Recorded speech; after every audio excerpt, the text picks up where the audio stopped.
Fox Sports. We are Workhorse. We are Workhorse. Joe Madden and the Rays road trip to Boston to face the rival Red Sox, a success. Monday, an offensive explosion, paving the way to victory. Then on Tuesday, David Price and the Rays bullpen won a pitcher's duel to come away with a 2-game sweep. Tonight, Tampa Bay returns home to the Trop, where Justin Morneau and the Minnesota Twins await. Catch all the action on Sun Sports.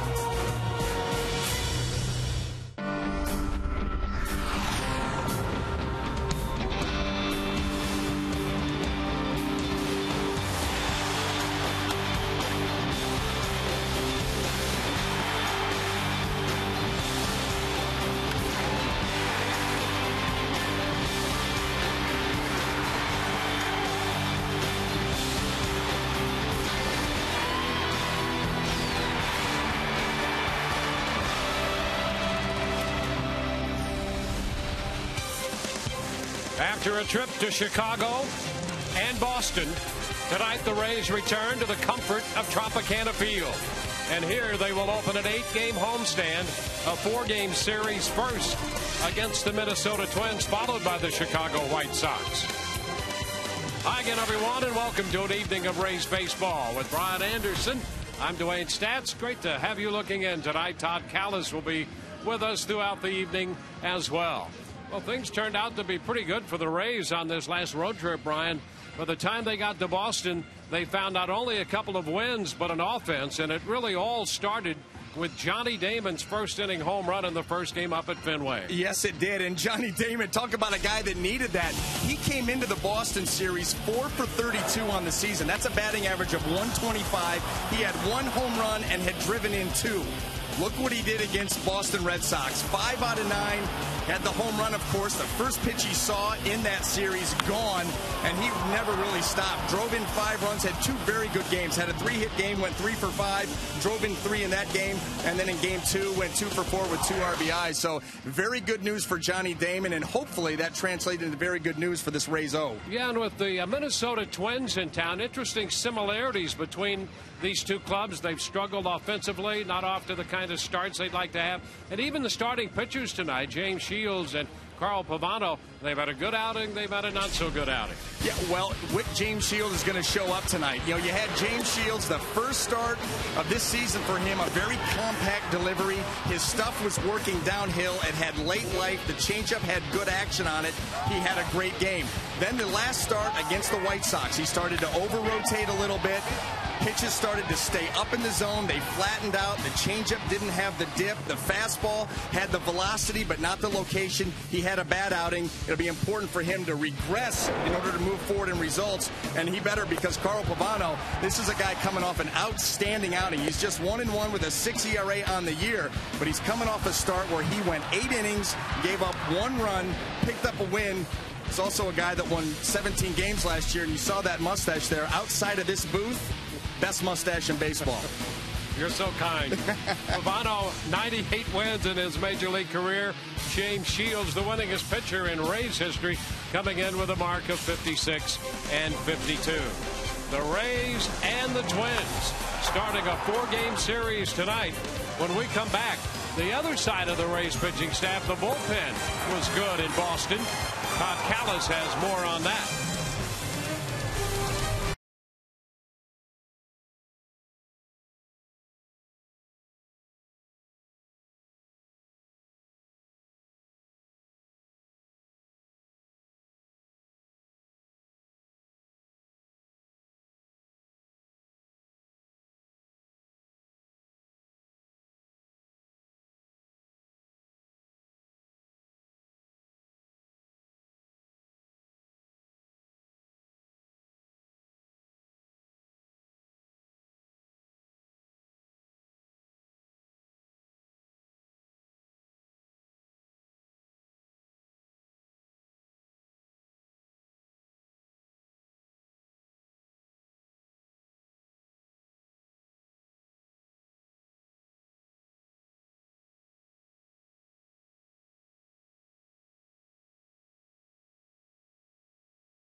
Open up a 4-game series, first of an 8-game homestand as well. The Rays coming off a 3-3 road trip. Things really turned around for Tampa Bay and the bullpen in particular in Boston. The bullpen's really done a solid job this year, but they were in the heat of the moment on Tuesday night, needing 4 outs with a 1-run lead. Joel Peralta gets the first, getting Jed Lowry to fly out to center.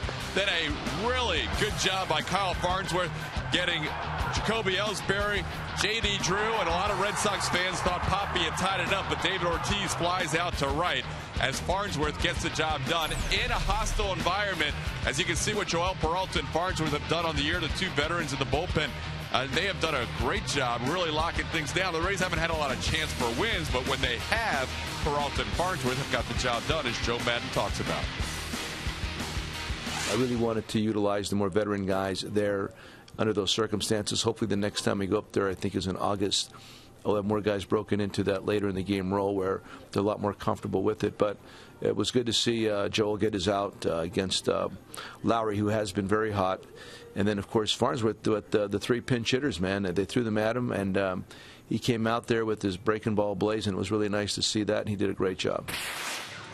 Joe Madden with our Geico quote of the game. 3 minutes, mark it. We are 3 minutes away from the first pitch of the homestand. The legend of Sam Fulton, the rest of the Rays getting ready to go against the Minnesota Twins. Carl Pavano versus James Shields. We'll have all the action with Dwayne Stats and Brian Anderson next in high definition.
By AT&T.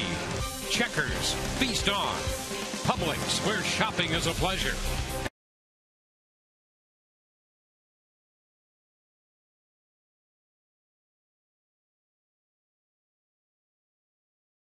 And the Twins meet for the first time this year. Take a look at Ron Gardenhire's lineup for Minnesota. Denard Span leads it off, followed by Michael Kadire and Justin Murneau in the 3rd spot at first. Jim Thome, the DH. Former Ray Delman Young is in left with Jason Kubel in right. Danny Valencia is at 3rd base hitting 7th. Drew Butera will do the catching. He'll hit 8th, and Alexi Casilla, the shortstop, in the 9th spot. Right-hander James Shields makes the start tonight for the Tampa Bay Rays. Be his 3rd start of the season.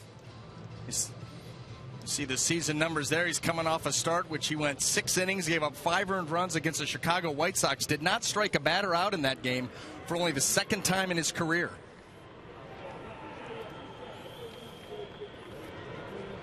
And so James Shields, 3-1 in 7 prior starts against the Twins, takes the hill to open the homestand for the Rays. Rays hope to build on the momentum of taking 2 from the Red Sox in Boston. First pitch, and that's in there, a strike call. So we're underway right on time tonight at 6:40. And the Rays happy to be playing in 72-degree comfort. The bouncing ball fouled into and out of the Rays dugout. 2 strikes now. Well, that's what you want to see from James Shields all night. The first 2 pitches of this ball game, a fastball and a breaking ball down in the strike zone. That's always a good sign for Shields. It lets you know that he's back in that compact delivery and driving the ball downhill. Let's hope that smile that Joe Madden is wearing will be there the entire evening. And there is a swing and a foul ball, says Eric Cooper. Hit the ground apparently, and John Jaso, well, wait a minute, let's take a look, see if there's any dirt or chalk on this baseball. Well, it's the changeup. Did not have the action like that in his last start. Boy, I don't know. His changeup has such good finish to it. Eric Cooper's calling that a ball off the end of the bat. Didn't really look like Denard Span was going to argue if he'd have been punched out there. The 0-2 again. Down. 1 ball, 2 strikes.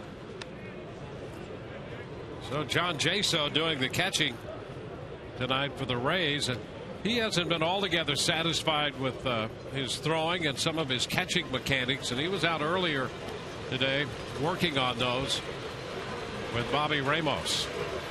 That's a good sign.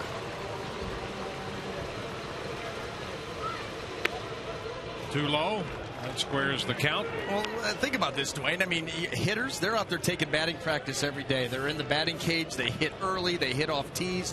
Tons of hitting, working on their swing, their mechanics. Pitchers throw side bullpens, flat ground work. You know, it's like anything else. I mean, that's a skill to be able to move, you know, slide to one side and the other and block balls. You got to work on it. Yep. Foul ball as Span extends this at bat a bit. I mean, like anything else, if you let that go and just rest on your laurels and go for a week without working on it, you know, things will start to suffer. I mean, you would never go a week without taking batting practice. Sure, and the throwing's the same way. You know, we talked about it the other night. You break seconds down into tenths of seconds, and how crucial that is as to whether you're going to throw a guy out or not. Well, and in this day and age of the sabermetrics, they will time up a pitcher. What is his time from home, or you know, from the mound to home plate, and the catcher's time to second base? Average those out, and if you've got a runner that can beat it, it becomes a math problem. That's and they'll exactly steal right. every single time. Ground ball sharply hit to first, and Dan Johnson's going to make the play unassisted. 1 away. Well, let's take a look at the Rays defense this evening. Left to right in the outfield, Sam Fold, B.J. Upton, and Matt Joyce. Across the infield, third to first, Felipe Lopez, Reed Brignac, Ben Zobrist, and Dan Johnson, John Jaso behind the plate. Tonight's defense is brought to you by Sweet Bay Supermarket, home of the sweet spot.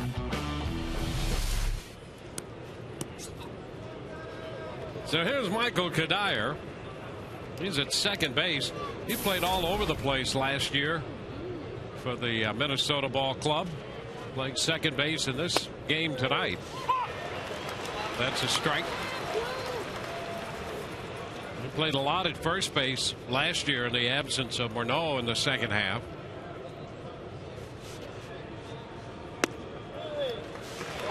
Oh, 2. Shields out in front of him.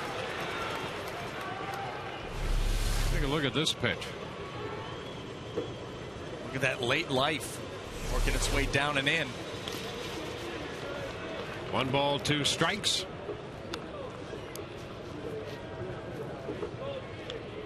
Kadire hit 14 home runs last year, 32 the year before.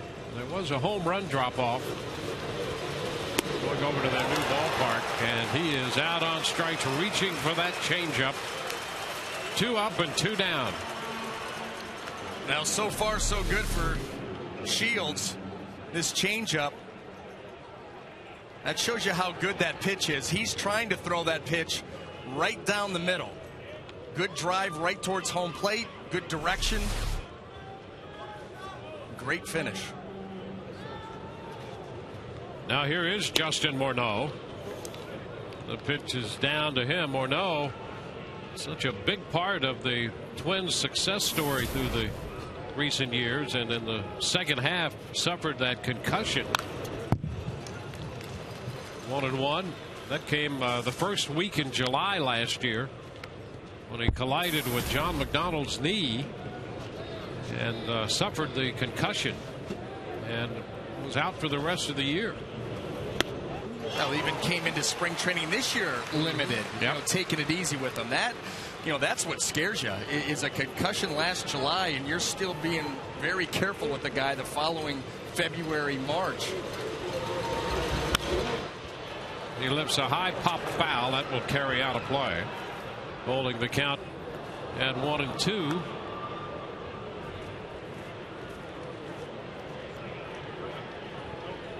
You know, he had a similar situation a few years ago when he was hit by a pitch, and they go 5 and missed a couple of weeks with a concussion, and then really suffered severely the last time.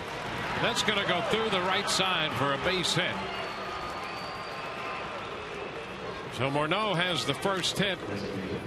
That one guided its way through the hole on the right side. Well, sometimes a hitter just beats you. You can make a good pitch, get him to hit the ball off the end of the bat, and it just finds a hole. Just reaching out there right off the end, but well placed. This pitch not quite the same finish as the one he struck Kadire out with. And Morneau is able to get it out into right field. Now here's Big Jim Thome. And the Rays put the shift on, which means Ben Zobrist is playing short right field. Brinyak on the first base side of second. That's a strike on the inside part of the plate. Well, Jim Thome, with all that power, if you can get him to hit a ground ball to the left side for a base hit, you've won.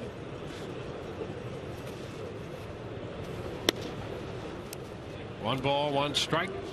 Thome, 40 years old, 25 home runs last year in just 276 at bats. You can see where he is on the active home run list. Johnson with a little toss to Shields, and that takes care of Thome and the Twins. Bottom of the first coming, no score.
Joe Madden has Super Sam. Sam Fold leading off. Then Johnny Damon, the DH, and B.J. Upton in center. Felipe Lopez at third. Ben Zobrist at second. Matt Joyce will hit sixth with Dan Johnson seventh. John Jaso in the eighth spot. Reed Brinyak, the shortstop, bats ninth. Carl Pavano, the right-hander, makes his third start of the season. Even record of 1-1, ERA of 6.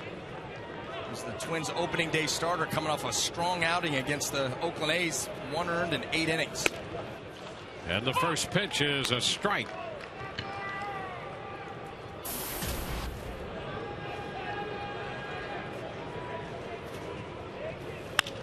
Little tap down to second base. Kadire scoops and throws, and Fold is out of there. Now let's take a look at the Twins defense as it lines up. Left to right in the outfield, Damon Young, Denard Span, and Jason Kubel across the infield, third to first. Danny Valencia, Alexi Casilla, Michael Kadire, and Justin Morneau. Drew Butera draws the assignment behind the plate. Tonight's defense brought to you by Sweet Bay, home of the sweet spot. A quick look at the former Ray, Delman Young, out there in left field. Delman had a very good offensive season last year and still works on the defensive side of things. 1-1 the count to Johnny Damon.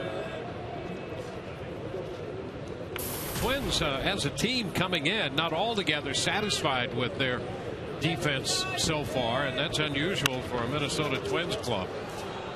You know, the Rays try to pride themselves on playing good defense, and they've tried to make some adjustments defensively this year as well, and the Twins find themselves in a similar situation. And in all facets of the game, defense, the pitching hasn't been where it was last year. Ground ball over the mound to second. Kadire scoops in the throw to first, and Damon is out, number 2. 2 up, 2 down. A nice little play there by Kadire. Not logging a whole lot of time at second base, but comes in, makes a nice play to get Damon. And even, you know, and going back to the Twins, their struggles early in the season, see him come in. But once you get there, it's a good thing you didn't lollipop that throw over there. Damon would have beat it.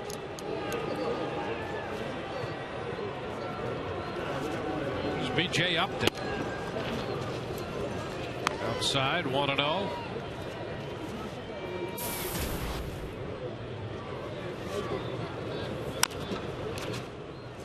We'll take it to 1-1.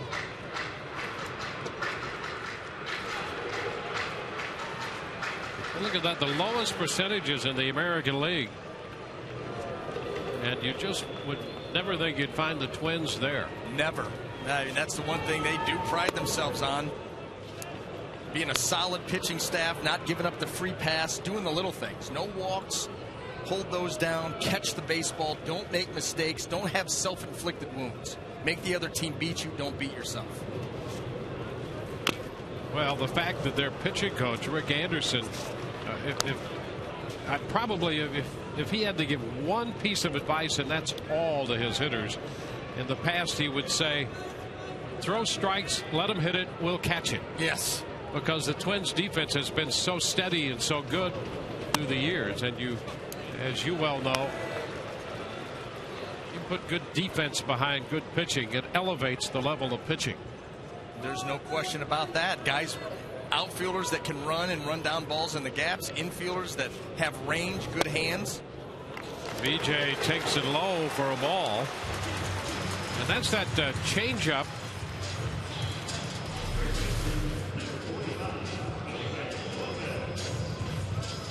Right there, pitch was pretty close. Yeah, huh? It was. I mean, that's one of those too close to take. I think BJ saw that ball out of the hand, a little breaking ball, took it. Fortunately, he got the call, but that was very close. There's Felipe Lopez.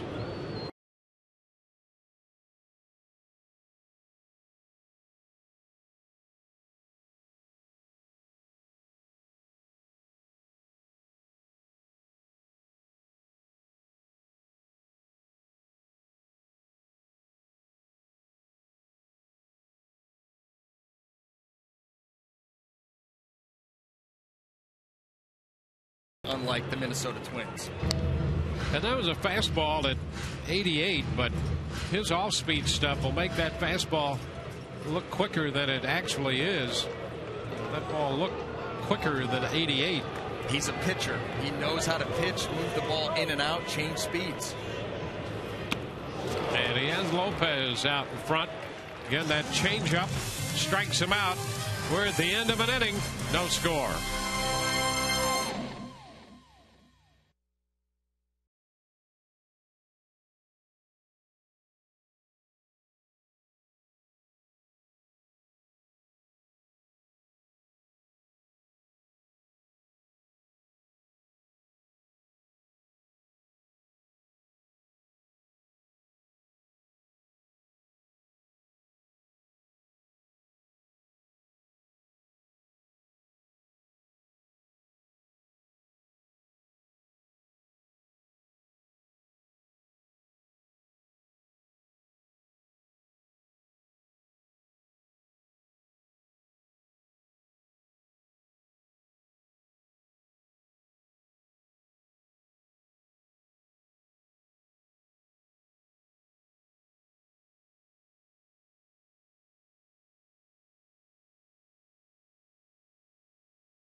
from Tropicana Field, the Rays and the Twins.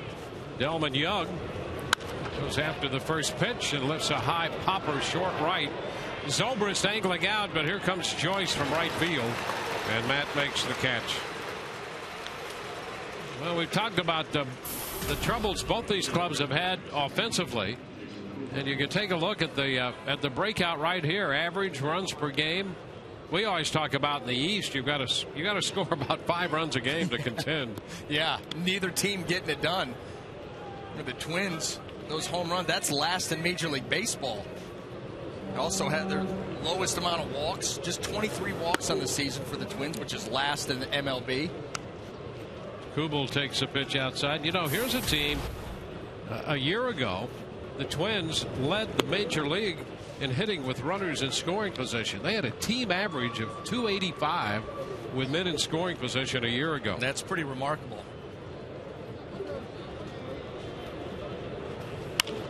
Pitch in on Kubel, and he pops it up short right.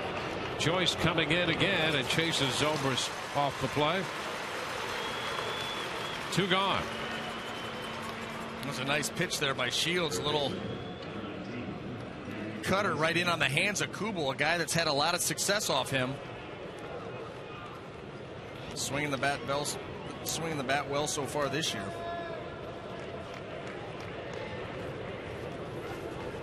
Here's the third baseman, Danny Valencia. And a first pitch strike to him. Fastball.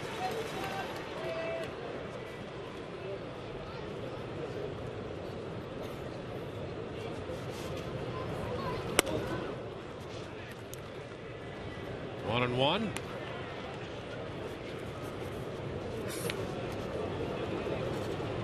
Well, the Twins with this 3-run per game average. Valencia tried to check, couldn't, wanted to. There's talk about their lineup trying to be a little more aggressive, but you know, if you got a guy with a great changeup out there, well, good luck. Yeah, you're absolutely right, Dwayne. That's a weapon very good for aggressive teams. They want to swing the bat. Most aggressive teams are very good at hitting the fastball. Well, guess what? Changeup, fastball minus 12. So you go out there, you can really make an aggressive fastball hitting team look foolish with a good changeup, and that's what Shields has. Fastball up, 1-1. Shields trying to put a little extra on that, so the count 2-2. It's square. 2 outs, bases empty. And a one-hopper grab by the shortstop. Brignac, long throw. Going to be over the head of Johnson. And that will go into the dugout, and Valencia will get a base hit, and he'll be awarded second on the error. So Valencia winds up at second. This ball was not smoked, but you see Reed, when he had to reach so far out to grab it, took him out into shallow left field, and then he's trying to rush the throw to get Valencia. And you know, I'm not sure that Reed picked up that ball as quickly as he normally does. He didn't. I think that was like, you see outfielders get fooled by a swing. I think that's exactly what happened to Reed on that, because you're right. His jump was not very good. This ball not hit that hard. And look, he just kind of stutter steps before he goes for it. That's what forces the reach and takes him way out into the outfield grass and forces the bad throw. Yeah, under normal circumstances, Brignac puts that one in his back pocket and makes the play almost routinely. Good athlete, good amount of range. He just never got it started. And this is Drew Butera. 2 strikes the count. Drew's dad, a big league catcher, Sal. I think he's here tonight.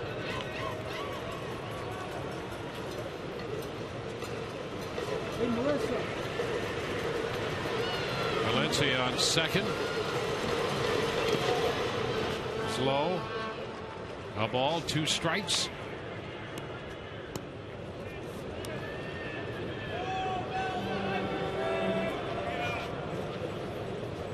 Butera went to school at UCF. A good throwing catcher. And he's done a lot of catching for Pavano. Not every start, but about the middle of the season last year, and for about 2 months he was behind the plate at every start Pavano made. This one blocked, and a nice job right there by Jaso.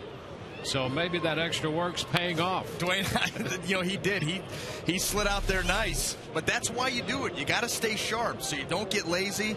He gets out there. Now, that's just a routine play for a catcher. That's what you should do every time. And it's sad that you have to point it out. But so many try to olay or they're late getting out there. But that was a textbook block. 3-2 now to Butera. Alexi Casilla is on deck, switch hitting shortstop.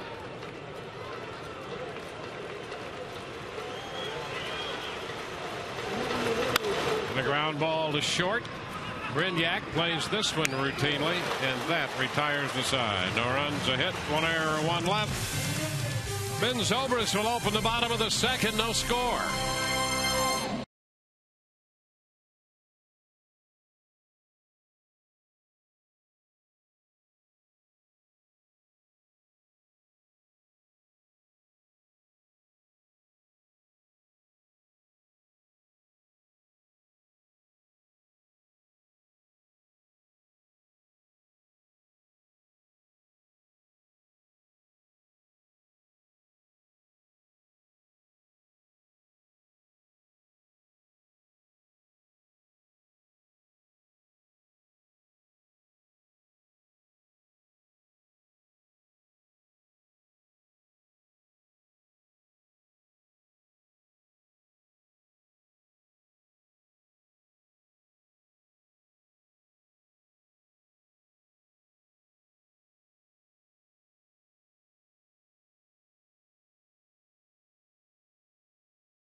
Second inning in the game tonight, and all season long, Tires Plus donates $100 to the Pediatric Cancer Foundation for every Tampa Bay Rays home run televised on Sun Sports and Fox Sports Florida.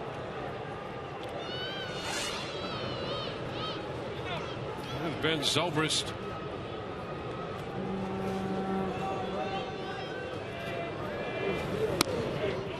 And takes the pitch down. 1-0. Zobrist comes into the game hitting 190. It's 3 out of 8 lifetime against Pavano. 1-1. Joyce next, and then Johnson.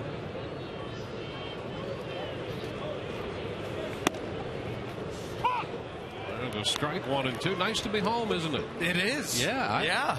I don't know if it was the fact that we got rained out last night, didn't get a chance to do a game, but I've got a bounce in my step tonight. I was just going to mention that. I thought you did. I thought I saw that. I haven't even had my coffee yet. Look out in the middle innings. Oh, wow. 1-2 hit on the ground. Backhanded by Kadire at second, and his throw to first. Well, it beats 42 degrees and rain, I'll tell you that. Oh, you better believe it. Here's Matt Joyce now preparing to hit against Pavano. Rays in a 4-game series against the Twins, and then the White Sox are in.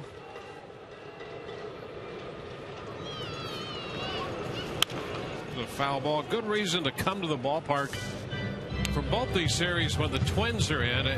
If you want to see the right way to play, you're going to see 2 teams dedicated, 2 managers in Gardenhire and Madden dedicated to their team playing the game the right way. Up and in, 1-1. And then when the White Sox come in, any team managed by Ozzie Guillen's worth the price of admission. Did you see his meltdown yesterday? Priceless. Priceless. Oh, man. He made a good point, though. Hey, listen, when everything's good, my players are in here getting to talk about how great they are, and when things are bad, guess who gets to face the music? Yeah, that's it. And on that note, up and out. 2-1 the count. Matt's ahead now, 3 balls and a strike.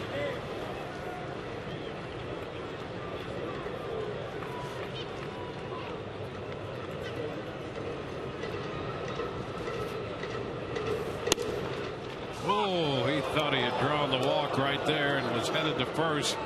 Barry Cooper begging to disagree. Yeah, you start to pull out on a 3-1 pitch, a fastball down and in. You had better make sure before you go. If not, you better be ready to swing the bat in this pitch.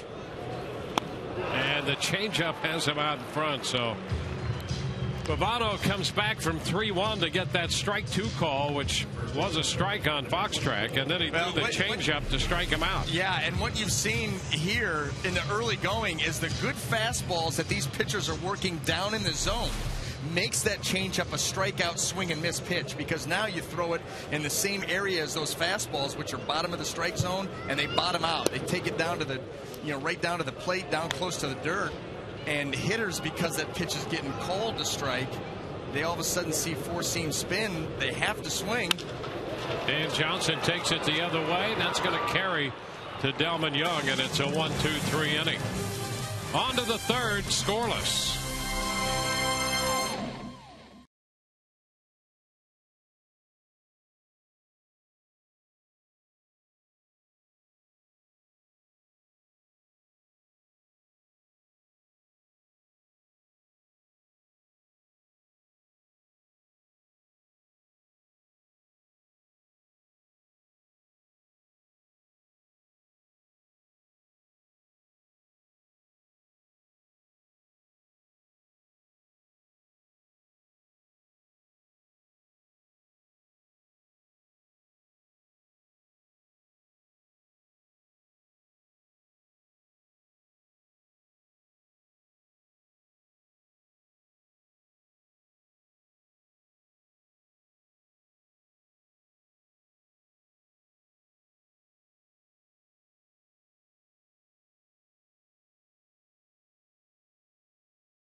And the Rays, Bert Blyleven, Minnesota Twins analyst and 2011 Hall of Fame inductee, a stellar career. It took the Baseball Writers Association of America 14 years to establish that it was a Hall of Fame career. Bert Blyleven, you heard from him in our Rays Live pregame show. Congratulations to a great guy who is going to be inducted into Cooperstown later on this summer. Guys, couldn't happen to a nicer guy or a more deserving guy. Back to you. Yeah, Bert Blyleven, he lives by that old adage, if you ain't Dutch, you ain't much. And now he's a Hall of Famer. So congratulations to Bert. And as far as being a nice guy, what about the cake that he brought by? Oh, come on. He's just that kind of guy. That was good cake. Alexi Casilla takes the pitch down, 1 ball to no strikes. Well, Todd referenced that he should have been in the Hall of Fame a long time ago. To put it politely, he could be irascible at times to some of the writers, and that probably didn't help his cause any. Well, I love the guy. Johnson with the play unassisted to take care of Casilla. He's a great guy just to sit and talk baseball, and he's one of those guys, maybe the older you get, people complain, well, nobody really talks baseball now. He's one of the guys who will do that, and it makes great points. I asked him today if he'd ever pitched to Hank Aaron. He said, well, when he was an 18-year-old kid, West Palm in spring training, he pitched against Aaron. He had a guy on, and Aaron came up, and he got him to hit into a double play. And he goes, I'm 18, and I think, boy, this is something I'm going to tell my grandkids about. Ground ball, and Denard's span is out of there. I got Hank Aaron to hit into a double play. I'm 18 years old. He was all fired up. Rico Cardi came up and he hit one out of sight over the practice field behind the left field fence. That's, well, you just don't tell your grandkids that story. You just end it with a double play. And he goes, but then I wouldn't be telling the truth. A man dedicated to the truth, even at his own expense, and a Hall of Famer, Bert Blyleven. Now Michael Kadire. The pitch is a strike. Second time through the lineup, James Shields breaks out the big curveball to Kadire.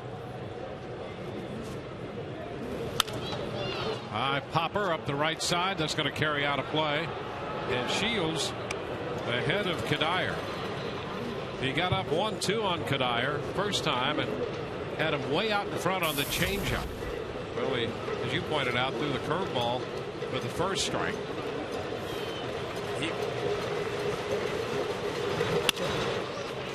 Into left center field. Here comes Full. Oh, and it's in and out of his glove. Now Kadire's going to dig for second, and he will make it. He's in there standing up. Well, a great effort for Fold. You know, your first reaction is to say, well, how could that pop out of his glove with all the great catches he's made? Yeah. But that's a two-base hit. Just a great effort by Fold out there. And, well, Sam going into the gap to try to make this play. This ball just right off the thumb. Not able to squeeze it. That ball squirts out. You know, we saw one pop out of the glove in Chicago, too, out of Sam's glove.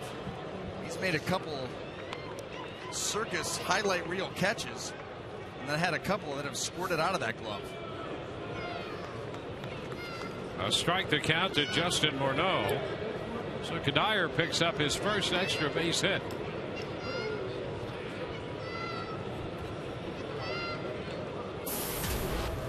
Morneau guided a changeup into right field for a base hit in the first.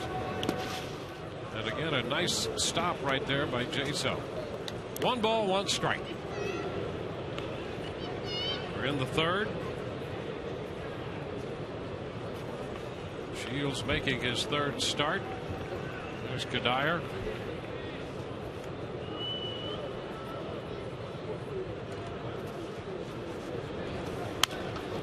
It's fouled back. 1-2.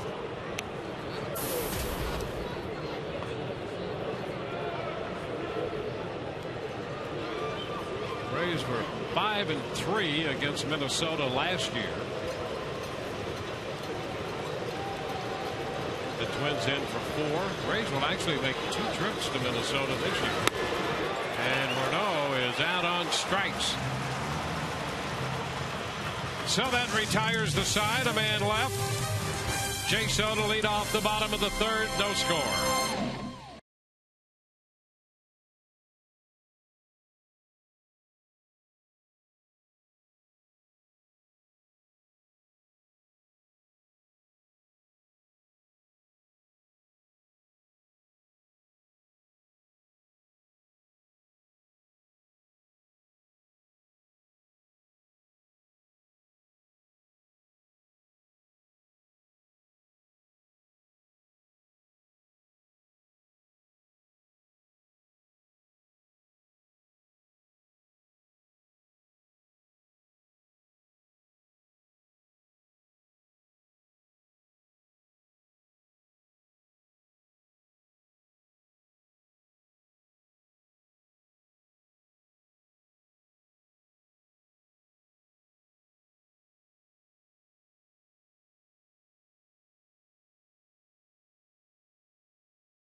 Half of the third. Don't miss another minute of the action. Only at the ballpark. You can get the best seats, biggest savings, and all the fantastic benefits of becoming a Rays season ticket holder. Call 888-FAN-RAYS or visit RaysBaseball.com. John Jaso. First pitch is in there, strike. Renyak next, and then the top of the order, Fold. Jaso held up. It's 1-1. Yeah, it was good to see Jaso working a little extra work today, and then he's made a couple of nice plays already. You know, when he came up last year after working so hard in spring training, you know, he's new to the league, and so people are going to get first impressions, and there were a lot of positive first impressions about him from opposing. There's a strike call. He's caught looking this time. And some veteran catchers I talked with, you know, they like what they saw from him. So it's important for him to have that year under his belt and then build on that this year. So it was positive to see him working today. Well, I think, too, you go over the last week, there's some days that we came to the ballpark fully expecting to see his name in the lineup, and it wasn't there. And you know what? I think that's something that he noticed, too. He said, let's get back to work. Renyak lifts it into center. Denard Span makes the catch. A couple of quick outs right here in the third inning. Well, the ultimate leverage that a manager has is that lineup card. Oh, yes. And Joe doesn't have a lot of rules. You know, he says his only rule is really show up on time and run hard to first. Well, all right, that's fine, but you also have that lineup card in your hand. You can send some messages. There's no doubt about it. I think that John Jaso wants to make sure that he's covering all the bases and doing what he can to improve and be out in that lineup as much as possible. 2 strikes the count to Sam Fold. There you go. Rays lineup card. That's a powerful tool in a manager's hand. This one is down. It's 1-2. Well, a great series for the Rays and Sam Fold in Fenway Park. He's out of New Hampshire, and so he had a great homecoming. Yeah, how about the timing on that? Going home and a lot of family and friends up in the stands, and he just goes off. Rays have their biggest offensive game of the season. He has 4 hits. Yeah, 4 extra base hits. Yeah. Pops it up, foul ball. That's going to be out of play. And now the Rays are going to have that May 29th promotion, the Super Sam Fold Superhero Cape giveaway. That'll be on May the 29th. There's a great article by Bill Chastain on MLB.com. Bill covers the club for MLB.com. Fold swings and misses, and a toss down to first. That retires the side. At the end of 3, no score.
Twins opening the series, no score, and it's time for the trivia question presented by AT&T.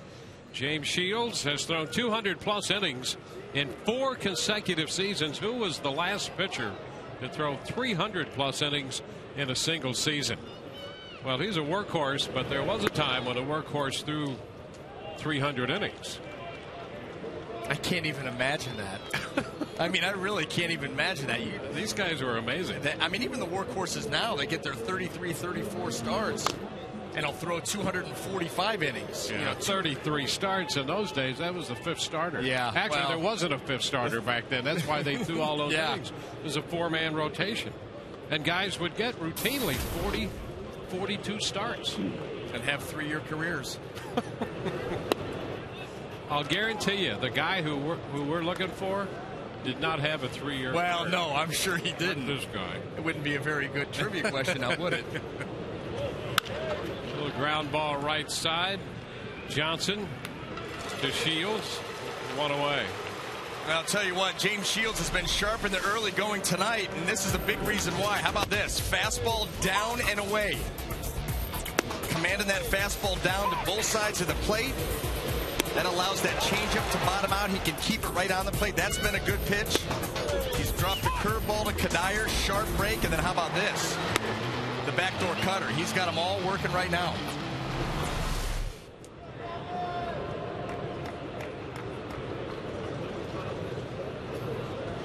It's Damon Young. The pitch is down. 1 ball and no strikes.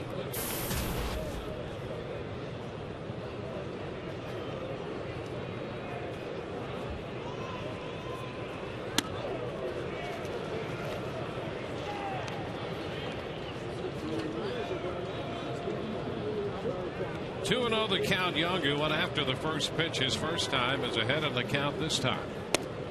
And he takes another one. 2-1. Boy, that's one of the reasons Young had a much better season last year.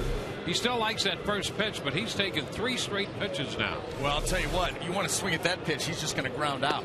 That was a well-placed fastball by Shields, and you talk about a hitter wanting to tear it loose, especially a guy like Damon Young on a 2-0 count, but that was tough pitch to drive.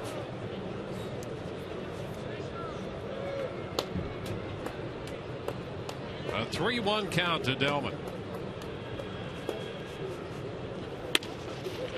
And it's wide for ball 4. So Damon Young walks for only the 2nd time this year. He's at first with 1 away, and it's going to be Kubel.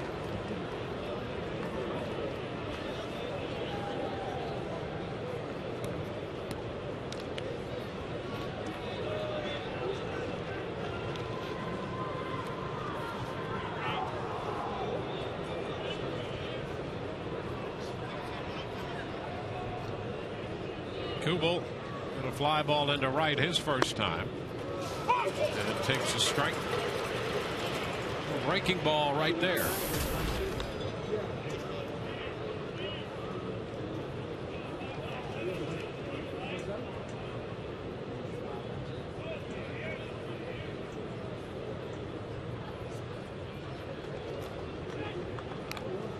Young backhand at first.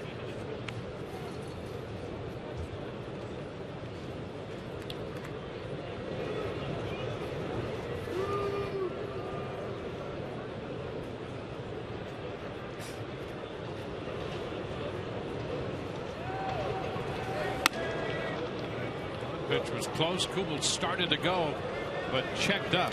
And on the appeal, Jeff Kellogg says, nope, he did not go. 1-1.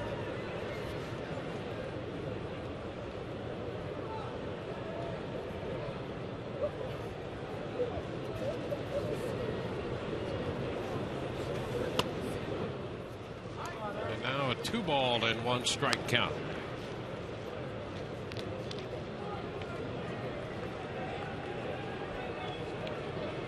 Kubel, 21 home runs last year, drove in over 90.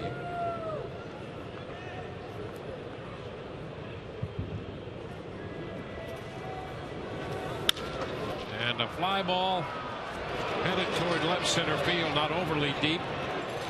Upton makes the catch. But 2-1, and he just came in with a fastball, and if you go up enough, you can get Kubel, and that's what the Rays did right there. Change the eye level. Don't miss another minute of the action. Only at the ballpark, where you can get best seats, biggest savings, and all the fantastic benefits. Become a Rays season ticket holder. Call 888-FAN-RAYS or visit RaysBaseball.com now. And he means right now. The third baseman, Danny Valencia. And a strike.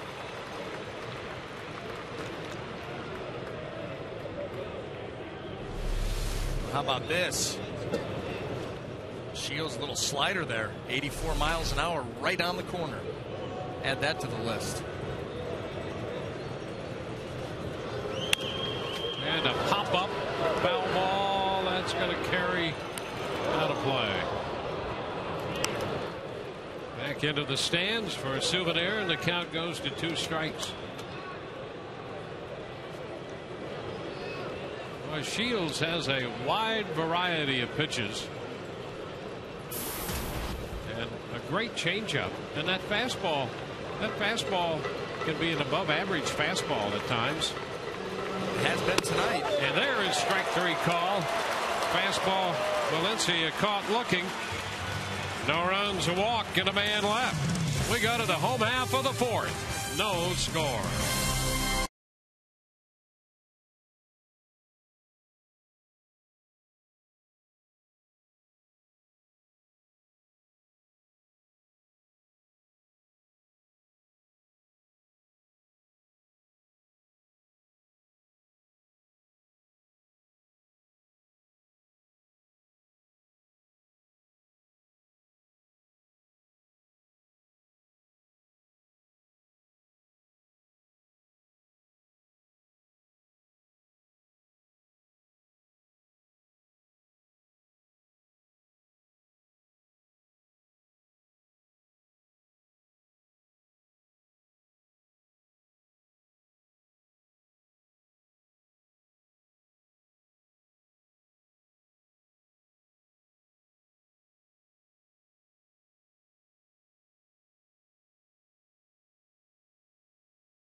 Time to get the answer to tonight's trivia question presented by AT&T. James Shields throwing 200-plus innings in 4 consecutive seasons.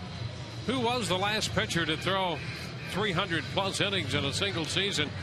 That was in 1980. Steve Carlton, 304 innings. He's the last pitcher, period, to throw over 300 innings in a single season.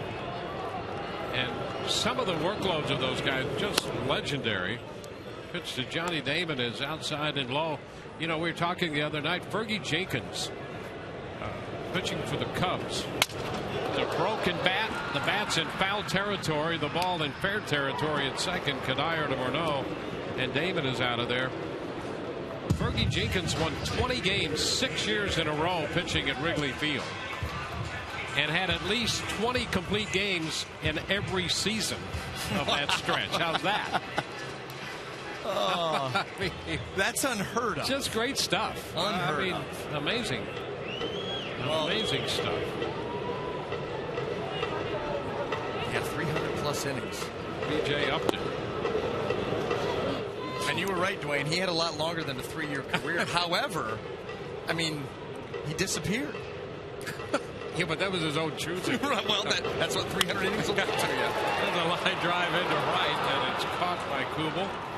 So 2 outs now in the fourth inning. You can't be out there for 300 innings and 270, 200. Put yourself in that kind of pressure for that long. Well, you know, here's that's right.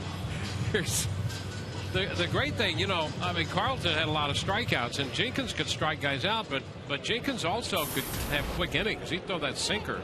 He'd have a few, you know, quick innings that would be low pitch counts. The fly ball by Lopez. Speaking of quick innings, Young takes care of that. That's a 5-pitch inning here for Pavano. No score through 4.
Brought to you by Just for Men Hair Color.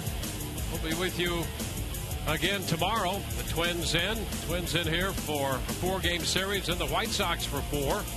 Wade Davis faces Nick Blackburn tomorrow. We'll be with you in the Tampa Bay market on Fox Sports Florida, on Sun Sports throughout the rest of the state. As we look forward to the upcoming race schedule, you can live forward with Just for Men Hair Color. Drew Butera, the catcher, and the pitch is low. 1 ball and no strikes.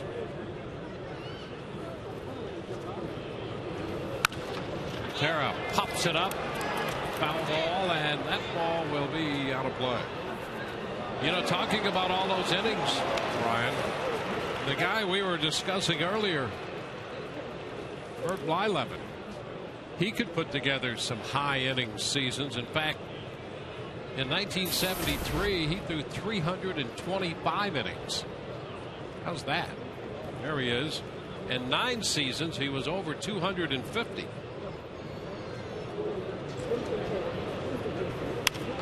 Butera pops it foul.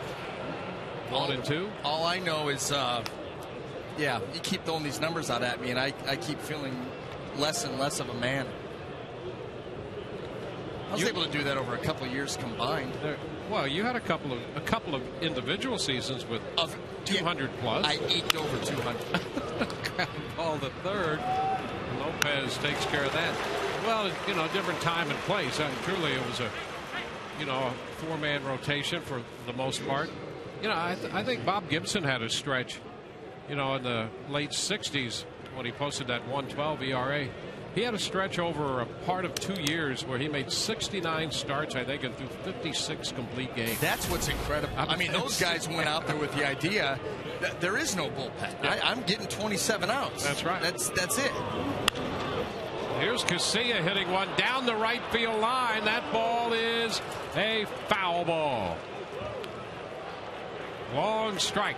Keep convincing yourself of that. Yeah. James Shields, this ball leaks right back into the down and in zone to a left-handed hitter, and Casilla, you can see it crossing in front of the foul pole to make it foul.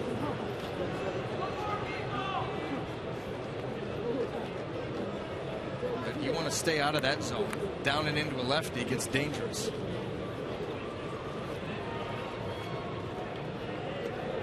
A 1-strike count. Unless you really do that. Yeah, then you just bury it down there. Yank a breaking ball. That's, well, you know what? He just got a ball hammered down in there, so let's make it look like I'm coming back in there with that 4-seam spin, which is what a curveball has for the most part. He just breaks it. And a swing and a miss, but it skips into the dirt, gets past Jaso, and Casillas going to reach. So it's a strikeout. And Casilla reaches as that ball hit the dirt and skipped by Jaso. Well, he comes with another curveball. This one even a little bit better, but you see the curveball as it hits the dirt will bounce in the opposite direction from where it was breaking. You saw how that ball's breaking down and into Casilla, but when a breaking ball like that hits the dirt, it will kick back to the catcher's left. And that ball squirts right by Jaso. Well, it's a wild pitch because it was in the dirt. And here's Denard Span. Pitch up and away. And you know, you might argue, Brian, that on a breaking ball, it's going to kick the other way, back, and a more experienced catcher might almost instinctively factor that into that situation. Well, here's the thing, and I think that Jaso had done a nice job early in the game. When a pitcher's going to an off-speed pitch, you have to, as a catcher, almost anticipate it in the dirt so that you can have your footwork and it becomes smooth and it's quick and it's instinctive. On those, he's going for a strikeout breaking ball. You know he wants to go down in the zone. You've got to smother it. You got to get over top of that ball and not try to block it sitting straight up. You know, that way that the ball can squirt by you like it did. It can hit off of you and go up and over the top. You want to get that chest out over that and smother that baseball because you know he's going for the punch out there. And there are little moments like that in a game that really determine the quality of, in this case, the catcher's going to be. And we've seen Jaso tonight make some nice plays. There's a situation where, with a little added time and comfort back there, experience, he may have then been in the mindset that you're just describing. Yeah, and guess what? Let's say this. Runner on third, 1 out. Shields is going to try to punch a guy out later in the game in a tie ball game. Is he going to have the confidence to throw that breaking ball knowing his catcher's going to block it? Well, and the pitcher should. That'll affect what you throw. Absolutely. And the pitcher should have that confidence in his catcher. Absolutely. Well, you can guarantee it'll be in the back of his mind now. Over to first. They picked him off. Shields picks off Casilla. And frankly, now let's talk about Casilla. Oh, we've talked about Jaso. But here's Casilla, and here's a guy with some pretty good athletic ability. But the Twins are frustrated with him because there have been starts and stops in his development in a number of areas of his game because they think he could be a very good player. But he just got picked off there, and so that's one of the stops in his development process. Yeah, and James Shields made no secret that that's what he was going to try and do. He kept going over.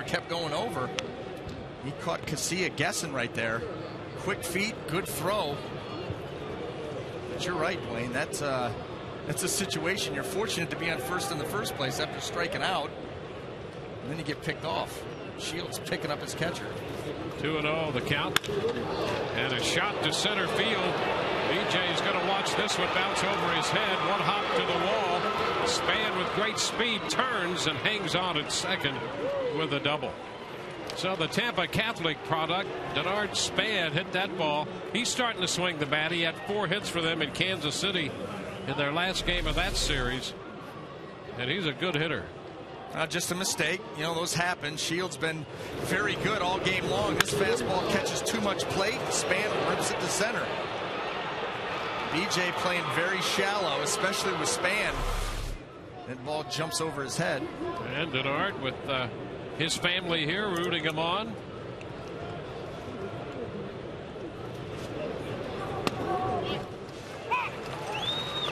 Kadire takes a strike. Denard's mother now stays behind the screen.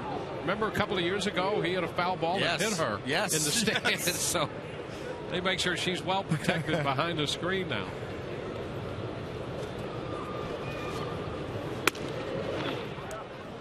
1-1 to count.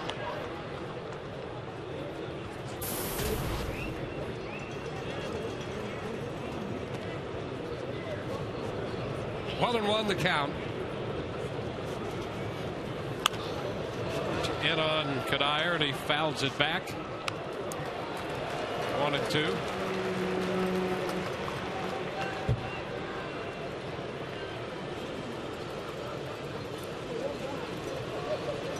Top of the fifth here.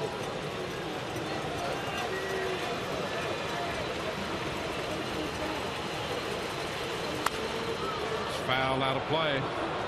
Count still 1-2.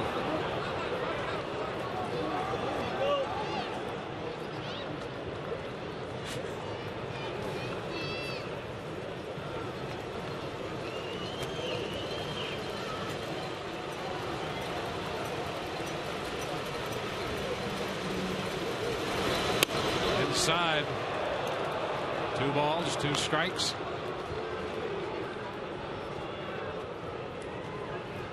Shields with 4 strikeouts tonight. Giving up 4 hits. Kadire just got a piece of that changeup to stay alive. Well, that was a good adjustment there by Shields. The changeup previous, he pulled off of that badly and kind of, tried to throw that with his body as opposed to having good hand speed and letting his arm work out in front of him. There he made a nice adjustment, kept that pitch on the plate, but Kadire was able to spoil it.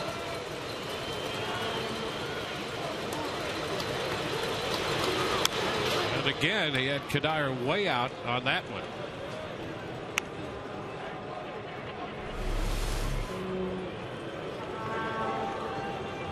Boy, he had to get, you're right, Dwayne, way out in front of the plate.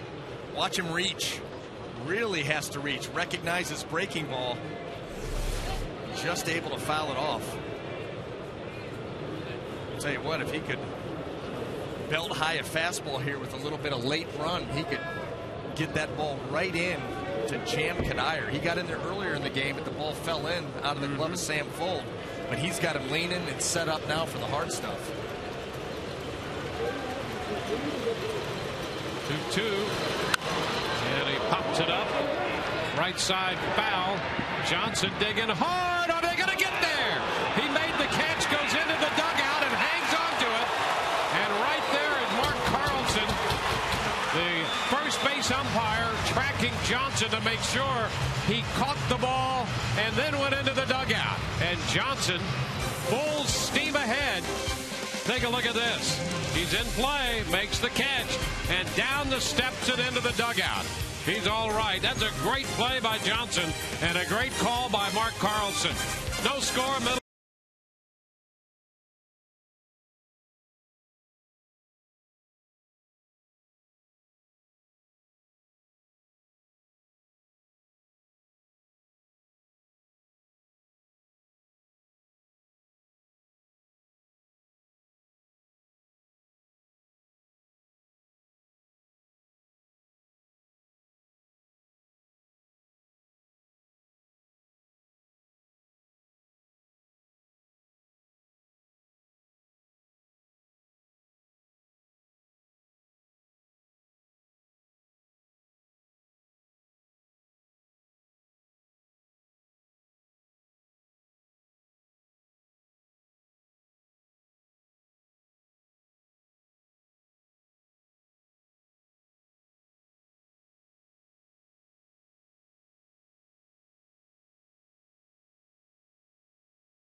Matt Joyce and then Dan Johnson, who made that great play.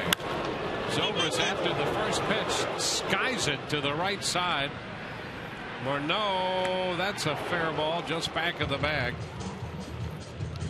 One away. Let's take a look at the Home Depot doing more on defense, and here's Dan Johnson. Watch those eyes all the way, almost all the way into the glove, and then sliding right into the dugout. Yeah, exactly. You go down those steps, you don't know what you're going to encounter. Everybody loving that play. Tremendous concentration. Matt Joyce.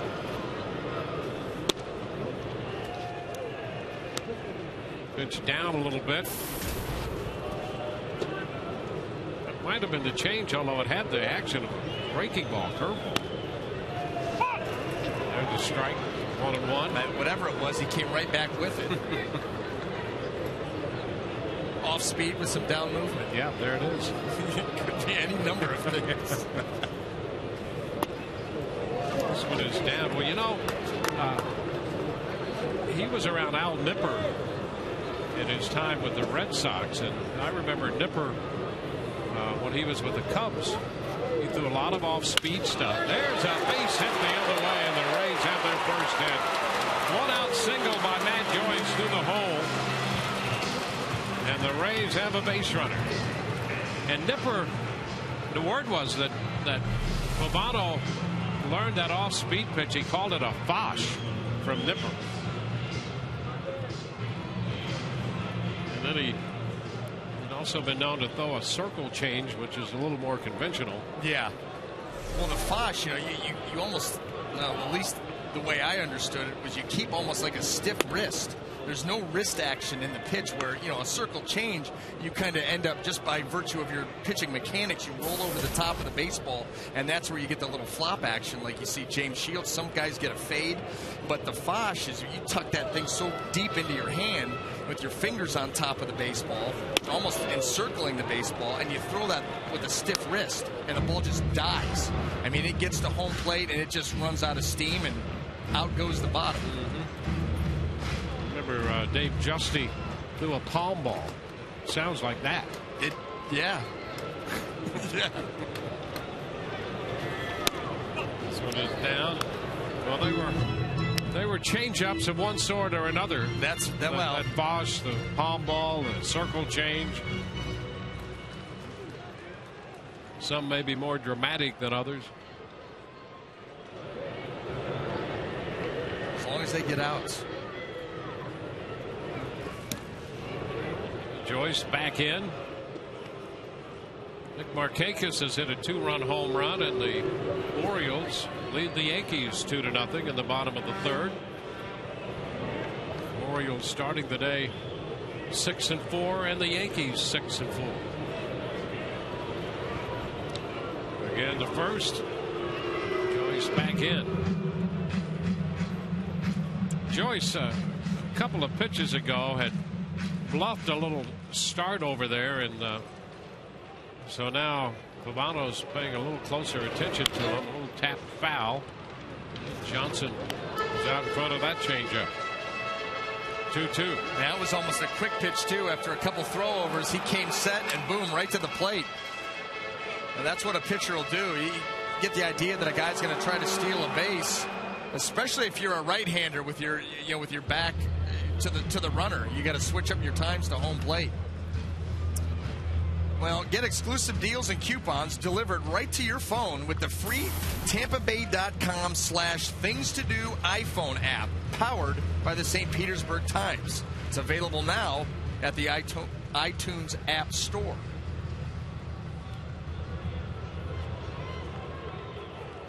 Well, if I was cool enough to have an iPhone. Pitch inside, step through to first. Morneau thought they had him. Butera with a good arm fired it down to first, and Mark Carlson is explaining to Morneau why he didn't have him. And if you're noticing that if Matt Joyce is not getting back quickly to first on his secondary lead, they catch him right there almost jumping. There's the slap. That was close.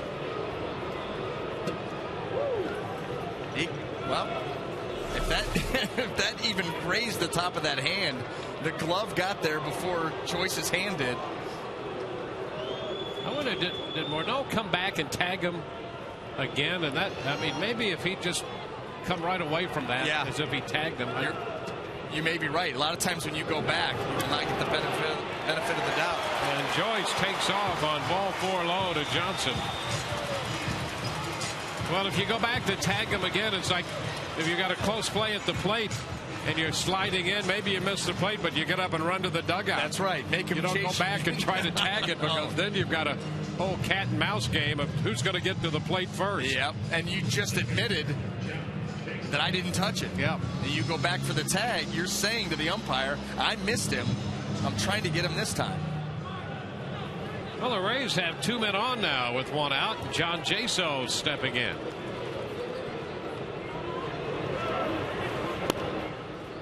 Strike at the knees.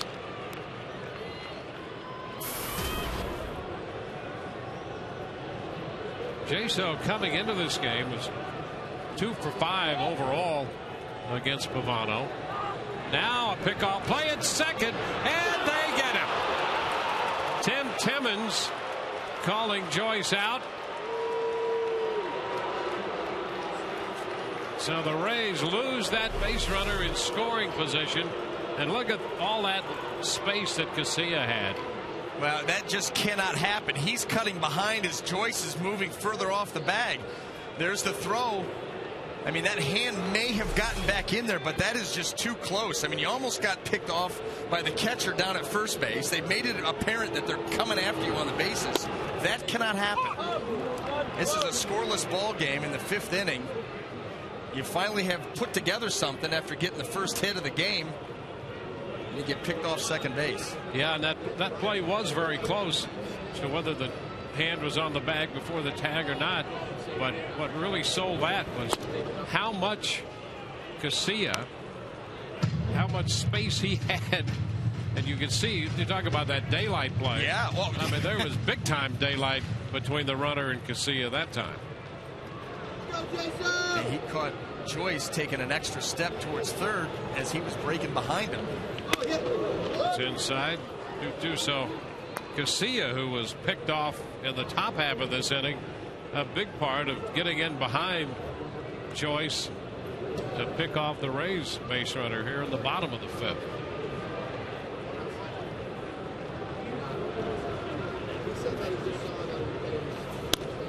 Jaso takes ball 3 and the count is full. So this means Johnson will have a chance to break with the pitch. 3-2, 2 outs, runner at first. Brignac hoping to get a chance to hit in this inning.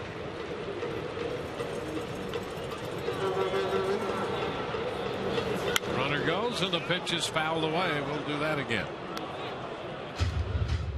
Pavano came in with a 3-2 fastball.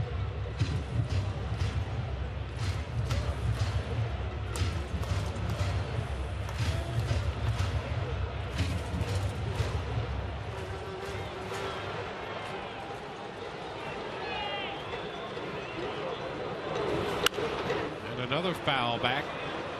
Fastball again. That one hit 90. That might be the first time Pavano's hit 90 with his fastball.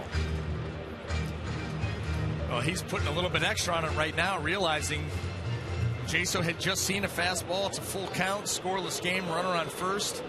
As a pitcher, you get amped up a little bit if you're going to come in a fastball in a predictable count. And a pop-up. Change speeds on him. Casilla at shortstop takes care of that. The Rays leave a man. We're through 5. No score.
Robinson Day tomorrow here at Tropicana Field and throughout Major League Baseball. So Rays players will be wearing a jersey just like this, no name on the back. Everybody will wear number 42 tomorrow. We'll have plenty of coverage for you as well. And guys, the first 10,000 fans get this t-shirt commemorating Jackie Robinson, and it'll be courtesy of the St. Petersburg Times. All that happens tomorrow. Back to you.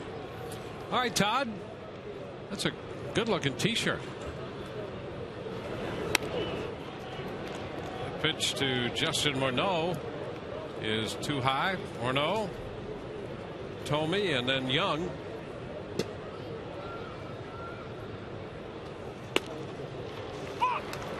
There's a strike. James Shields on the hill.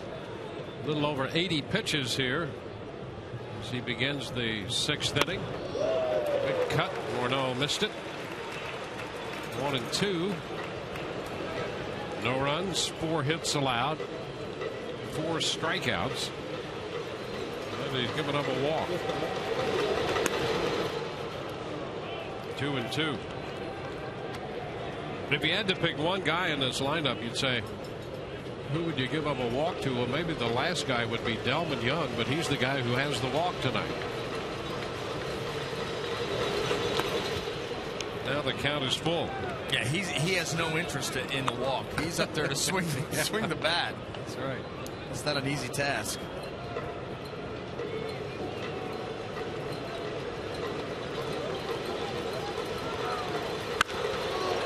Shot back into right field. That's going to be over the head of Joyce and will one-hop the wall. Morneau heads for second base and arrives ahead of the throw. Almost overslid the bag and managed to get his right hand right back on the bag before the tag could be applied by Reed Brignac. Boy, that was a quick slide, and he almost left the bag behind him. Well, here's the pitch. James Shields trying that backdoor cutter again, and that's the danger of that pitch. He struck him out with it earlier in the game on a pitch that stayed on the black. That one came back across the middle. He was not going to be fooled again. Boy, he slid by the bag, went feet first, foot off of it. Boy, that was close, because that hand actually came off the bag there for a split second. Jim Tomey. Pitch down and in. Both teams right now shaky out on the base paths.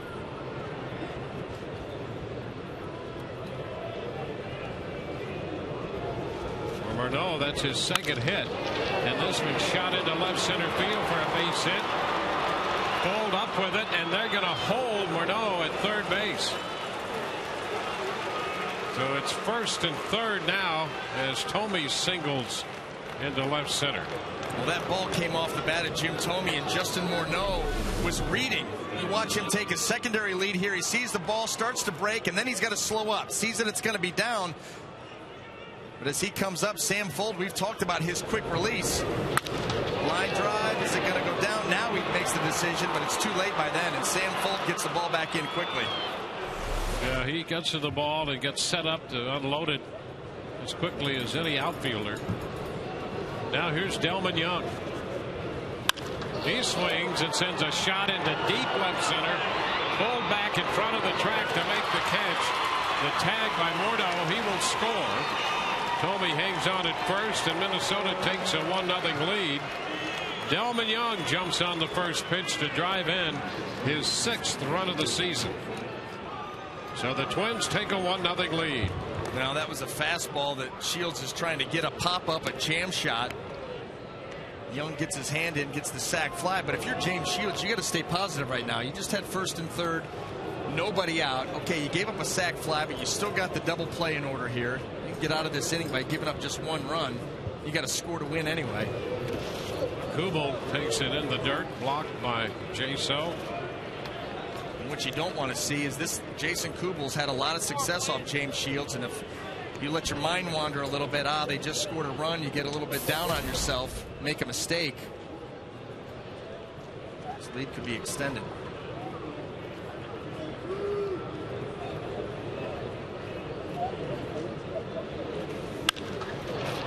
This one slicing toward the corner, and that will one-hop that low wall. So Kubel takes it the other way. Tomey stops at third on the ground rule double. So 2 doubles and a single along with a sacrifice fly. 7 hits now for the Twins, and they have not only the lead but a threat to get more. Yeah, Checkers double of the game, and another ball that found the middle of the plate. The pitch was, he gave up the hit to Morneau. He's trying to go away at cutback middle. He wanted that pitch down and in. It stayed middle. This is a guy that sees the ball well off James anyway. He gets it down the left field line. This is a good move right here by Joe Maddon to come out there and calm him down. It's kind of what we were just talking about. Runner on first. You've given up the run. Hey, that run's over with just a runner on first. You can roll up a double play ball here. We're out of the inning and it's only 1-0. Now that one mistake, now you're in a fix. So Madden's out there in this situation. Nothing yet in the bullpen. The pitch count is a little over 90 right now. Bobby Ramos popped up and was looking down toward the dugout to see if there was any instructions, but so far it's Shields here with men at second and third. You know, and I think too, you know, that's the situation the pitching coach goes out. But I think Joe Maddon made that trip, calm down James Shields and also set the defense. You know, that's more of his call than Jim Hickey. But Joe Maddon getting the defense exactly what he wants and making sure everybody knows what they're going to do with the ball if it's hit to them. Infield in, Valencia the hitter. And he goes with the curveball low. 1 ball, no strikes. Tomey at third and Kubel at second. The question is, does Minnesota go with the contact play with Jim Tomey down at third base? Russell up in the bullpen, and this pitch covered up by Jay So. Well, we're in that situation where the catcher's got to cover up every pitch. Absolutely, and that, you know what, that might have been said too. We're going to go for a strikeout here. And the contact that you're concerned about with Tomey is when he's coming down the line and the contact at the plate. That's where an Olay tag is the best thing to do. And that pitch is down. Well, right now, you know, James, after that first pitch, he's trying to get him to chase. This is almost an intentional walk. If he's not going to go after it, load up the bases and try to get a double play ball. They're going to go ahead and walk him here, but I think that was the message from Maddon, you know, to bury that breaking ball down, see if you can get him to chase it. Maybe you'll get ahead in the count, then you could do something with him, but otherwise put him on and set up a double play possibility at any spot on that infield. Yeah, you're trying to take advantage of Danny Valencia, a young, aggressive hitter. If you don't get it, plan B. So here's Butera twice. He's hit the ball on the ground, once to Brignac at short, and the other time to Lopez at third. The Rays would take that here. Pick-off play at second base, and breaking back is Brignac to scoop it with Kubel breaking back in. And that's something that we will see a little unorthodox, but the Rays have a few of those in their bag. I'll tell you what, I have never seen this play before, ever. The fake to third, throw to second, and I'll tell you what, between his legs, good job by Reed Brignac being able to come up with that throw. That would have been a run and everybody moving up a bag, and that ball going between the legs. Brignac comes up with it. We've seen a couple things out of the Rays so far, and that's not unusual for them. And now a line base hit into left. Tomey scores. They're going to hold Kubel. So Butera didn't waste any time and shoots a base hit into left to make it 2-0. Butera was 1 for 10 on the year and known more for his catching and throwing than his hitting. But he had a clean line drive into left for an RBI single. Well, what has James Shields been hurt on this inning but 3 breaking balls that have found the middle of the plate, or at least 3 off-speed pitches, a couple of cutters, and that was a curveball there. So the Twins take a 2-0 lead, and here's Casilla. And he fouls it back. Strike 1. That's almost, James Shields has that cut fastball that he likes to use to lefties. Out off the plate away, cut that ball over the outside corner. When he brings it into him, Like that pitch there, it almost becomes a slider, a little bit more tilt to it.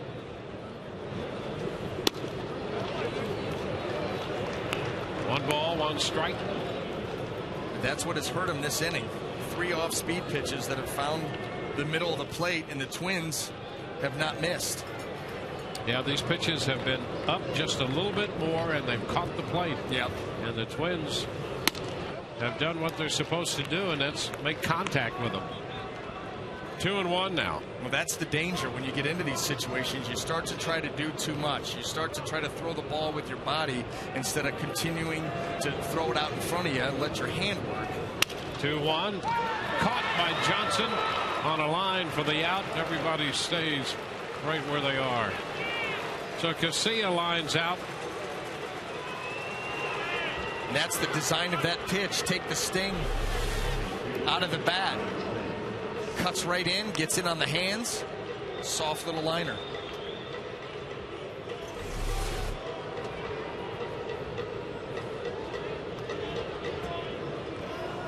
Two gone, bases still loaded, and now we go to the top of the order. Denard Span.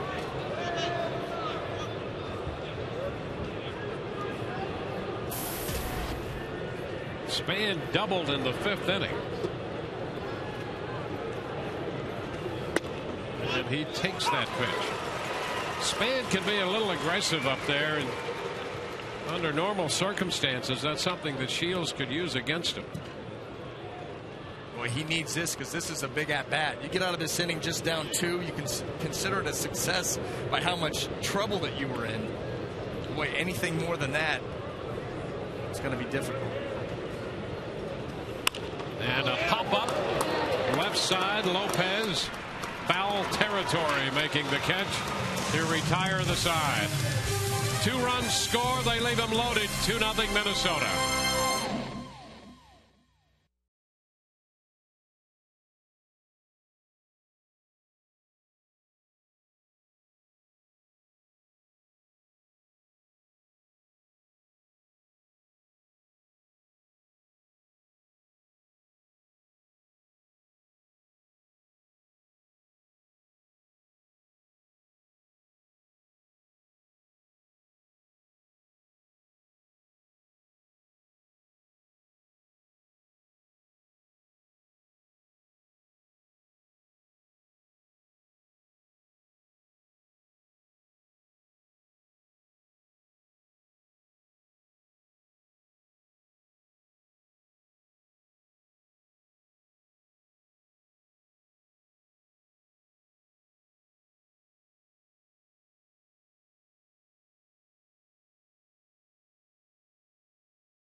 Shields, very good. No runs until the 6th. Pavado's had the Rays out in front. Great defensive work there by Dan Johnson on a play to end the top of the 5th. But in the 6th inning, Delman Young's sacrifice fly to left scored Justin Morneau. Before the inning was complete, Drew Butera's line single into left scored Jim Thome. Rays got out of that as the Twins left the bases loaded, so it could have been a lot worse. The damage limited to 2, and now the Rays are going to have to figure out how to get their offense started against Carl Pavano.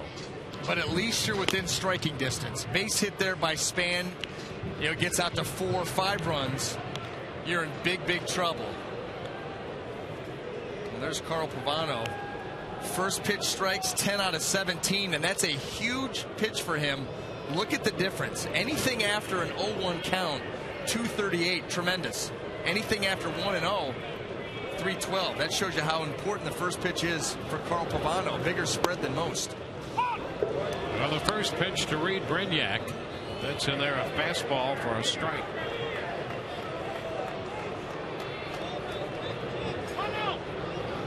Brignac, Fold, and Damon due up. So with Brignac here up for the second time, Fold start the third time through the order. 1 ball, 1 strike.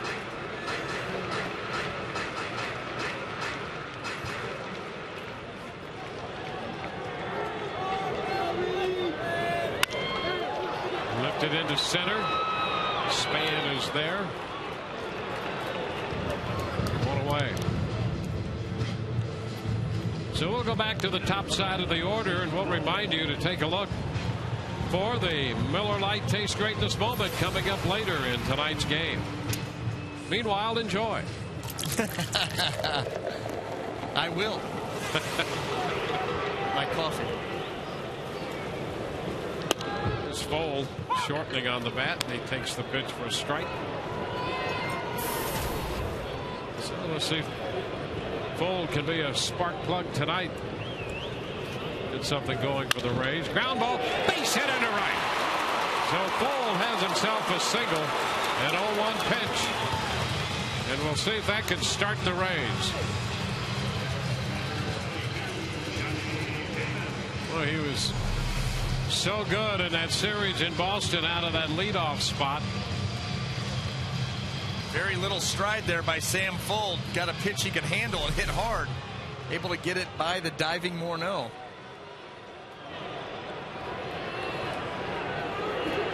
Now Johnny Damon. Here goes Fold. Good jump. And the throw. Not in time. He's in with a steal. Fold is 7 of 7 in the steal department. And when you're going to run on Butera, you better run a straight line. Or run on Pavano. Butera gets out quick. Quick release. Ball fading right back, a little up. Fold's able to get in underneath it. That pitch is a little bit lower and on the bag, and he'd probably get him. So the Rays now have Fold in scoring position. A 1-0 count to Damon.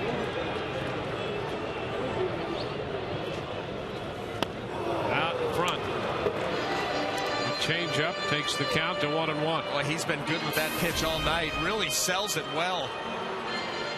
Good arm speed. Really no difference at all in the motion he gives with his fastball. And he's been keeping it in good spots. Ground ball left side. Casilla at shortstop makes the throw to first, and Damon made it close. And Damon really hustling down that first base line. Fold goes to third. Yeah, don't go to sleep on Johnny Damon. We saw that a couple times in the Boston series even. He is really getting down the line well. Look at him go. I mean, from the very, very close.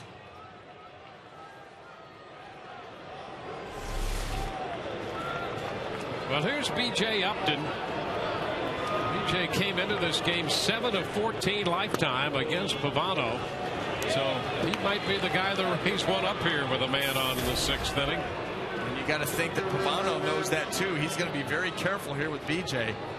Not going to give in. B.J. has walked and lined to right tonight. Slow. 2-0. Wants another baseball from Eric Cooper. You got Felipe Lopez on deck. 2-0 on a guy that hits you very well. I'd be surprised if he sees anything good. And it's down. Change up. 3-0. It's almost like he cuts that changeup at times. And a strike. I always wonder in those kind of situations, what's wrong with that on the first pitch? I mean, a perfect fastball in the outside corner. And a bouncing ball. So the count is full. Well, as a pitcher, your chances of getting a borderline pitch called a strike 3-0 are much better than if you're ahead of a hitter. Yeah. Whoa. I mean, that's just factually true. Yeah. I mean, that's a pitch 3-0, right? You'll get most of the time. You throw that 0-2 and it's just off. Yeah.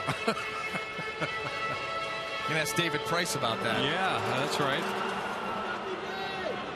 It's part of the human element in this game.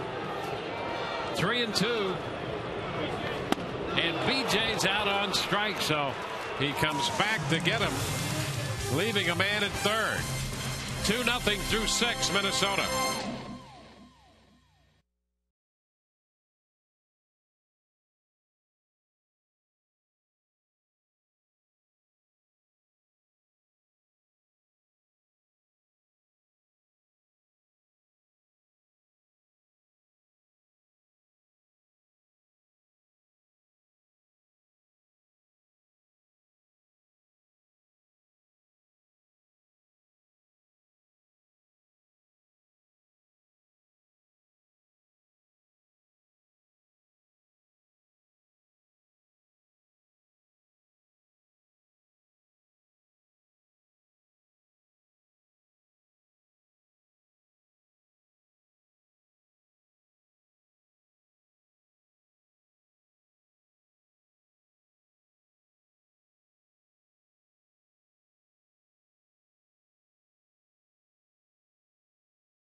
Publix, where shopping is a pleasure. And by Tampa Bay Radiation Oncology. When cancer strikes, strike back with CyberKnife and Tampa Bay Radiation Oncology. Well, it's 2-0. The Rays had a scoring opportunity in the 6th, leaving a man at third, and now Mike Kadire opens the 7th inning. The number 2 hitter and Ron Gardenhire is lined up. A little bounding ball to short. The throw to first in time. One away. Opened with the changeup to get Kadire. A little over 100 pitches. We have him at 103 right now for Shields. And Justin Morneau, who has singled and doubled, 2 for 3, going to be the hitter. There's Jake McGee up. The Rays had Adam Russell last inning for a bit, and now McGee is up in the bullpen.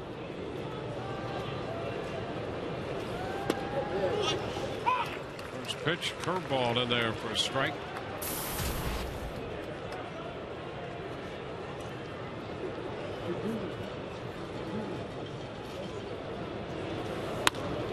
That pitch away, 1-1.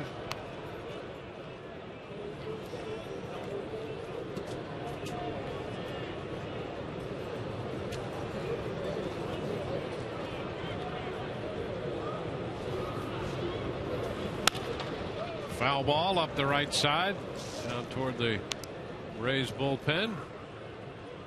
Kelly Shopik playing the sidewall, and Bobby Ramos distributing a souvenir.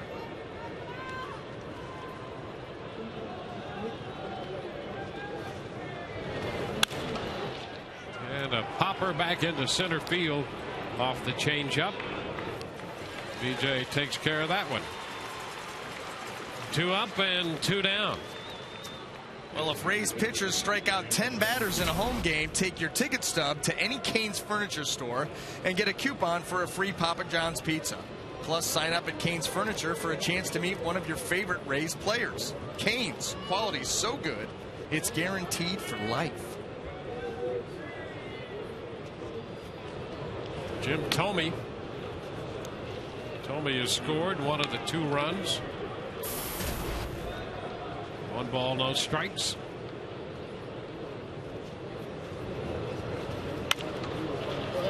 Foul the other way, out of play, and it's 1-1.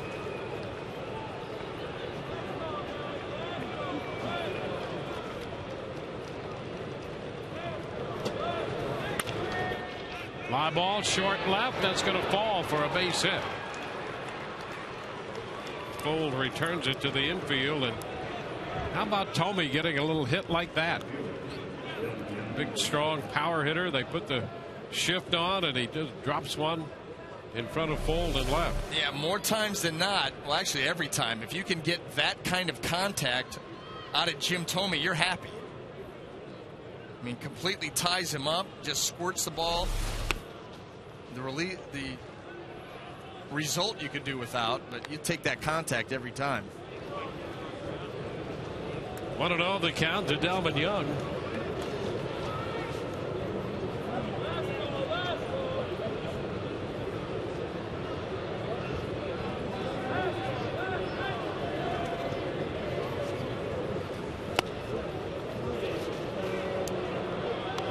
Two and 0.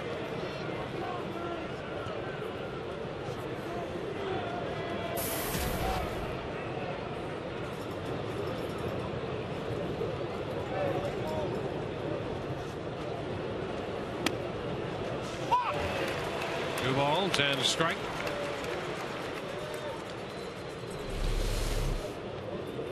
Two-0 curveball. Caught enough of the plate for a strike. Takes the count to 2-2. Young drove in the first run of the game with a fly ball to left in the 6th. Utera's line base hit into left. Scored the other run in the 6th inning.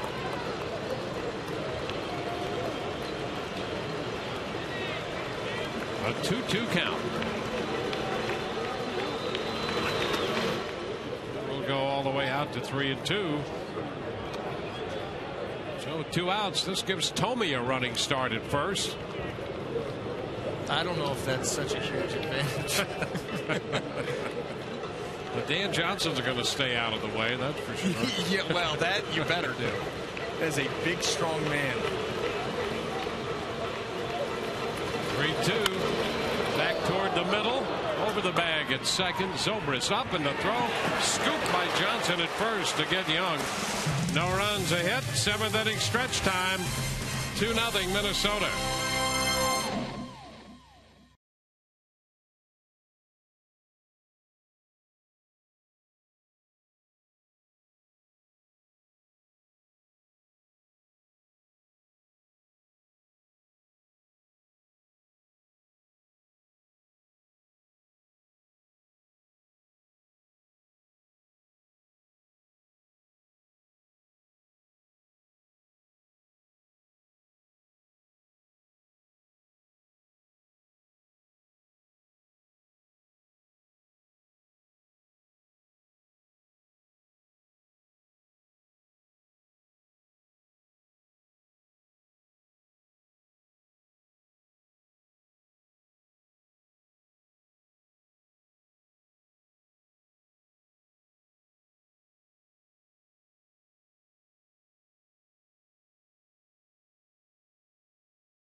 Bottom of the 7th inning. Well, Rays fans, you can't fight this feeling.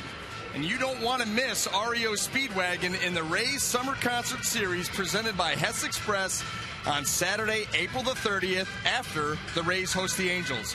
Visit RaysBaseball.com for more information on the concert series and Rays Saturday nights presented by Bright House Sports Network. There will be fans coming from near and far for that game and that concert.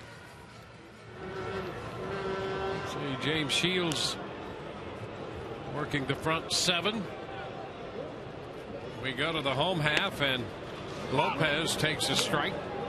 Felipe Lopez, then Ben Zobrist and Matt Joyce.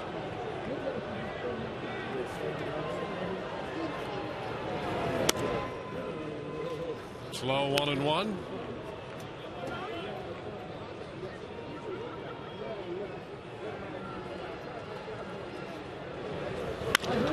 Ground ball chopped toward the middle, but Kadire gloves and throws. Lopez is out of there. I'll tell you what, it's not pretty out there at second base for Michael Kadire, but it is effective. Well, he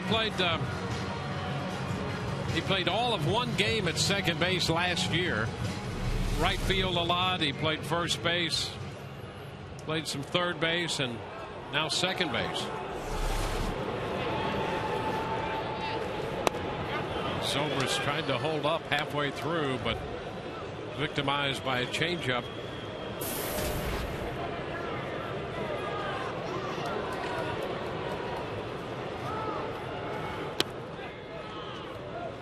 One and one.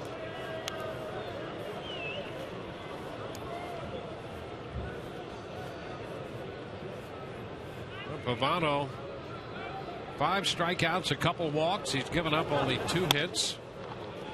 That's high, 2-1. And his pitch count here in the 7th inning, just a little over 80 pitches.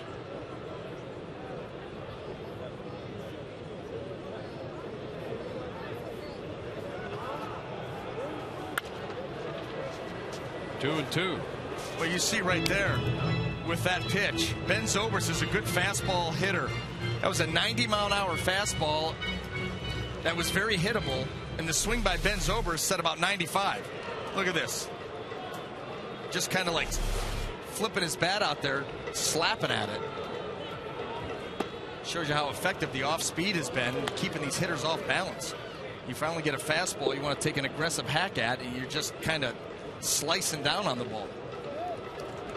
35-year-old right-hander. Got to the big leagues initially with the Montreal Expos in '98. Had a big year with the Marlins in '04 when he was 18-8, and 17-11 last year with the Twins. So the count is full. A little conference on the mound. We remind you, you can be part of all the fun and excitement of Rays baseball this year with your family, friends, and co-workers. 2011 group party areas and suites are available.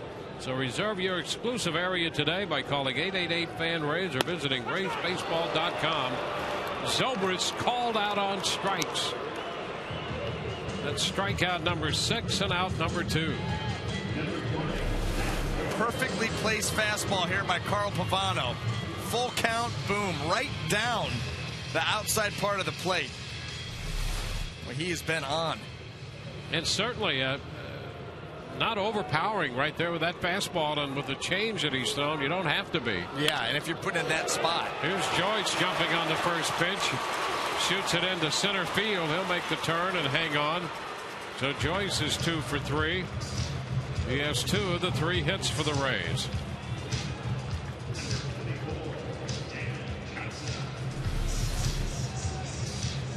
He goes right back to that spot. This one up just a little bit more, and that's what allows Matt Joyce to be able to get out there and get enough of it to get over Kadire's head. Now, as far as the leadoff goes here, we want a little league style with 1 foot on the base. Yeah, stay close to the bag.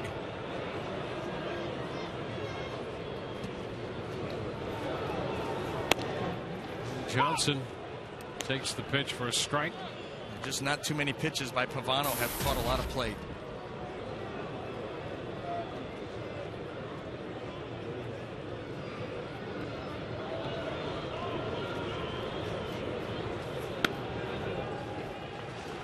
One and one. I think he's thrown 1 fastball that hit 90. And he got Zobrist looking at one somewhere in the mid-80s on a fastball after throwing all those changeups.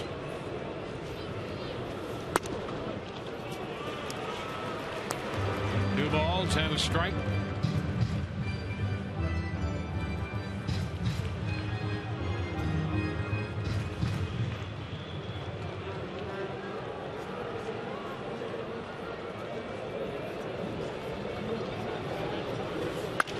Line drive and a base hit into Johnson. Joyce will go to third. Well, he got a fastball, and Johnson rifled it into right. First and third with 2 outs.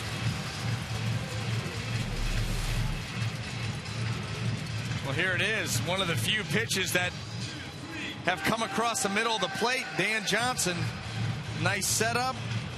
He gets the bat head just in time to the baseball. You know, that fastball was about 89. You put that out over the plate a little bit, it's almost perfect hitting speed. 85's too slow, and, you know, 90 plus too hard, and that one just right. Yeah, 88 to 90, not a lot of movement. That's hitters dream about that speed.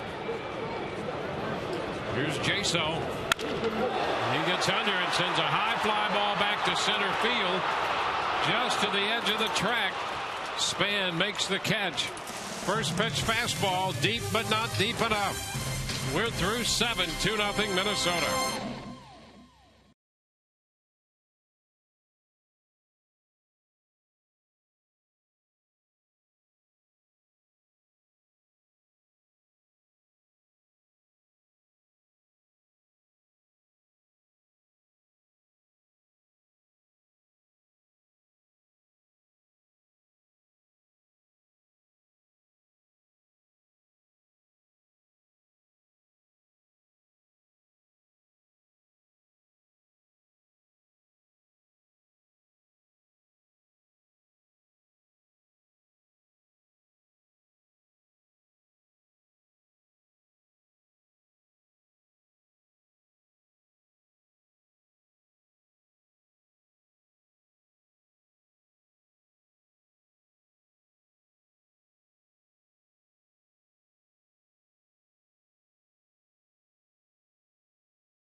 To you by AutoWay, part of AutoNation, the largest automotive retailer in the country.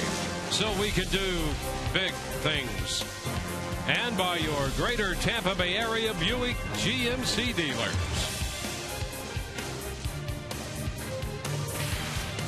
With 7 innings of work tonight for James Shields, and a good job. 2 runs, 7 innings. He made 116 pitches. That equals his 3rd highest individual game pitch total. His career high is 121, 116 tonight. Jake McGee will take over. Jake McGee on for the 6th time. His charge is to go out there, keep the Minnesota Twins right here at 2 runs, give that Rays offense a chance. You see the numbers on the season. Juan Cruz up in the bullpen for the Rays. Kubel, the left-handed hitting right fielder, to lead off the 8th. Pitch is fouled back and out of play. Strike 1. Fastball to start Kubel, and around 93.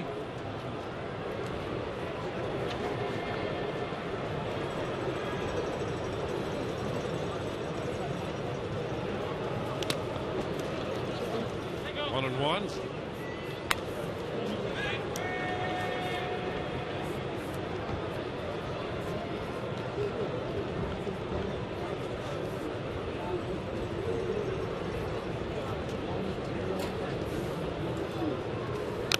Swing and a miss on the fastball. A ball, 2 strikes.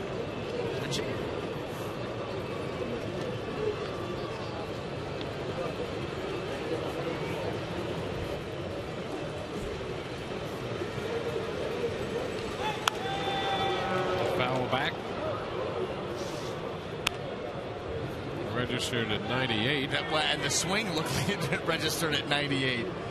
That ball in on Kubel. That was just a protection swing.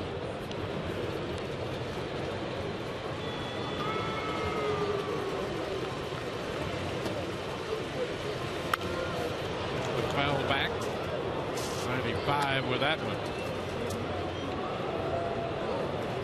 Orioles lead the Yankees 5-1.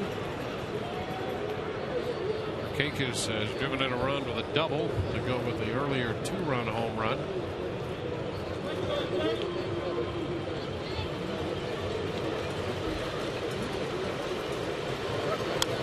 Upstairs, tried the breaking ball. 2-2.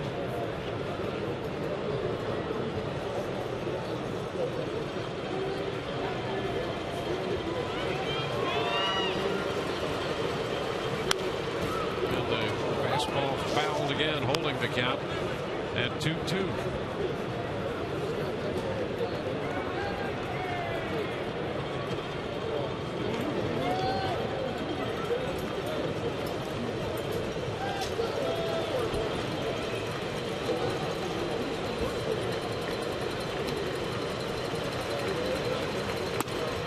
That's outside.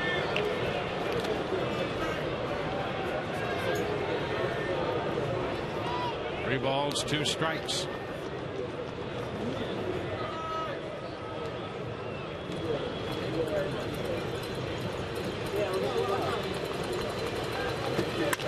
Ground ball outside of first, down in front of Jerry White and beyond.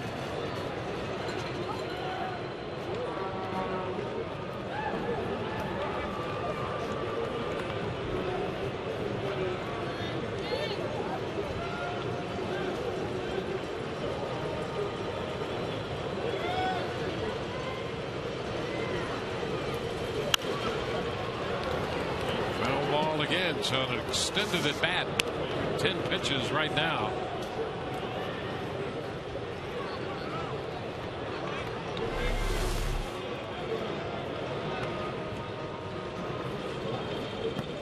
Well, those pitches have been all over the strike zone and all over areas beyond the strike zone. 10 pitches. And right back to the hill. Fastball, a little toss over there. So 11 pitches, and McGee gets his man. Join the Rays as they host the Minnesota Twins on Sunday, April the 17th, and be a part of Family Fun Day presented by the St. Petersburg Times. The first 10,000 kids 14 and under receive a David Price arm sleeve presented by Matchup Promotions. Visit RaysBaseball.com to get your tickets today.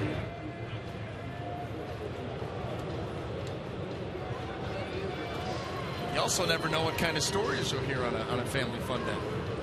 That's exactly right. I'm known to bring out some doozies.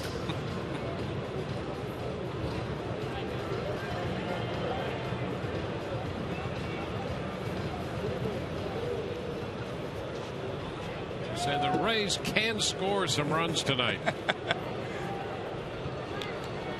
Right now they trail. The Twins have the only 2 runs. Maybe that's what that young lady was after. And delightful colors. There's a strike. Andy Valencia. He has a single and a walk and a strikeout in between.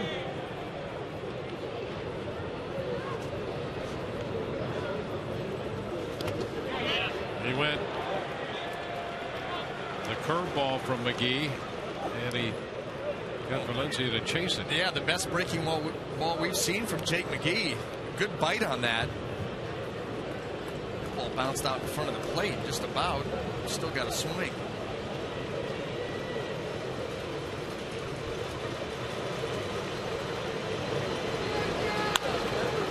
The foul ball. Fastball. Come right back with it right now. Come with the fastball up in the zone, get the swing, drop that curveball right below it. 2 strikes the count. And that's what he had in mind. Good idea. Three, please.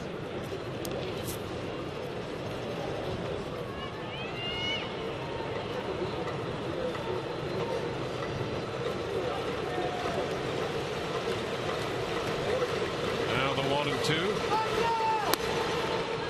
That one stayed up and away, a breaking ball. 2-2.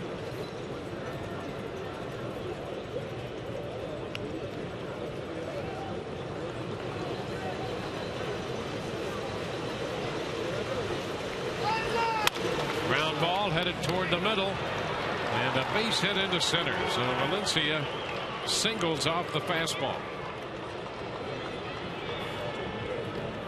So that'll be hit number 10. And now Joe Madden comes out to make the pitching change. So McGee works a third of an inning, gives up a hit. Call to the bullpen, brought to you by Metro PCS, wireless for all.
For the 8th. Reminder, the Mosaic Company and the Rays are working together to end hunger through home runs for food. With each Rays home run, Mosaic donates $500 to Feeding America Tampa Bay. So far, $4,500 has been donated.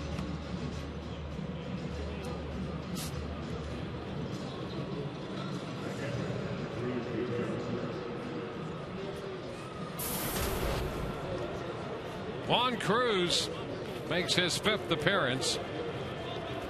Runner at first, 1 out. Butera is going to be the hitter. Butera had a base hit, driving in a run in the 6th inning.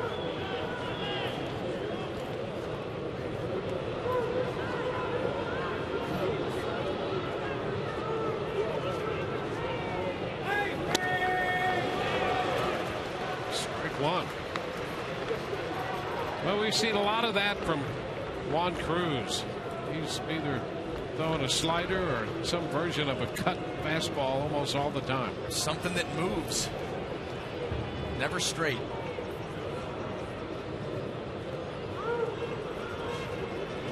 Runner takes off, a little roller to first. Dan Johnson makes the pickup. Valencia moves into second base. Talk about getting in the guy's kitchen after that first swing, then you come up and in like that. Joe. Well, Casillas due, but Ron Gardenhire is going to go to the bench. This is Luke Hughes. Hughes will pinch hit.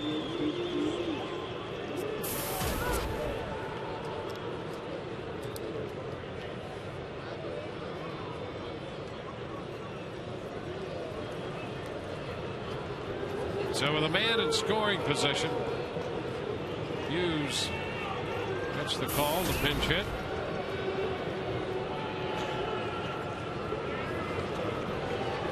Of Australia.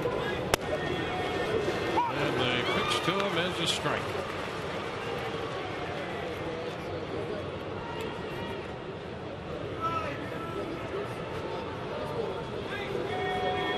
Castilla lifted. He went 0 for 3.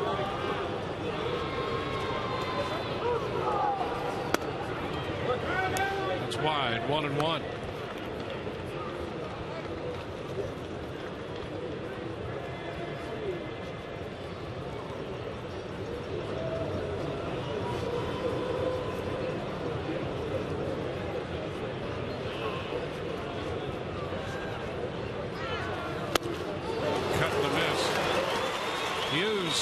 Got into 2 games with the Twins last year. He had 2 hits. He homered in his first major league at bat.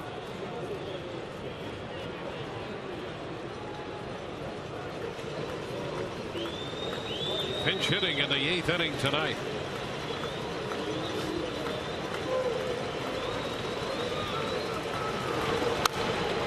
It's fouled.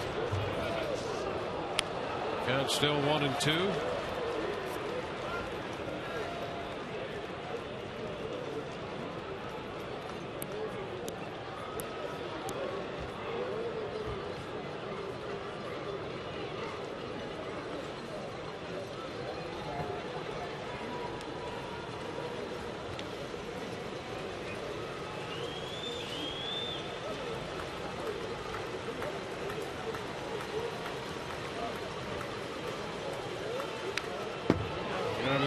Of that one as it moved away from him. That pitch just kept running right away.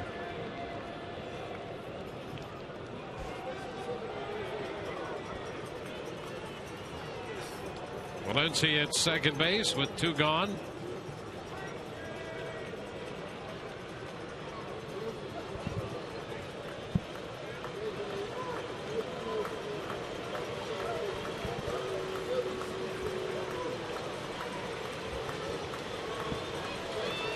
Check of the runner.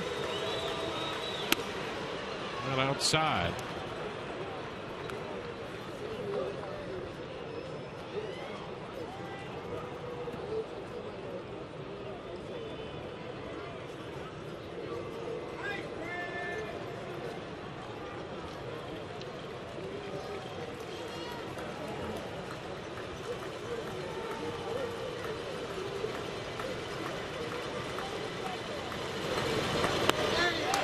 Down on strikes. Came back, cut that fastball away from him. We go to the bottom of the 8th. 2-0 Minnesota.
It's time now to look into our Auto Text poll question of the evening. The AL Central, guys, could be interesting this year. So far, Cleveland's out to a nice start. Who do you think is going to win the AL Central? TB1 for the Indians, TB2 for Kansas City, TB3 for the White Sox, TB4 for Detroit, TB5 for Minnesota. Text your vote to 789-789. We'll have the results for you in our post-game show, which will also include clubhouse interviews with Angela Jacobs, the Joe Madden press conference, and we'll recap tonight's game with Dwayne and BA. Also, guys, we'll give you an update on Alex Cobb, who pitched quite a game for the Durham Bulls tonight. Another one of those strong arms in the minors. Back to you. All right, thank you very much. Reed Brignac leading off here in the 8th with a count of 1-1 against Carl Pavano. Hughes stays in the game. Luke Hughes to play second base. Matt Tolbert enters at shortstop. Casilla lifted for the pinch hitter Hughes. And Kadire moves from second base to right field. Broken bat and a fly ball to center field. So a big part of that bat out near the mound. And Brignac 3 times has gone out to Denard Span in center. About the same number of bats that Carl Pavano has broken tonight. Now we go to the top of the order. Sam Fuld.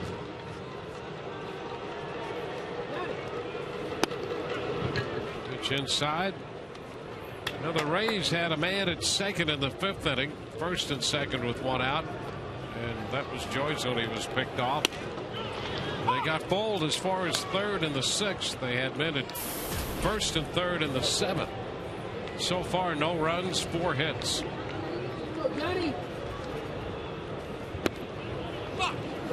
Sam takes it low. 2 balls and a strike.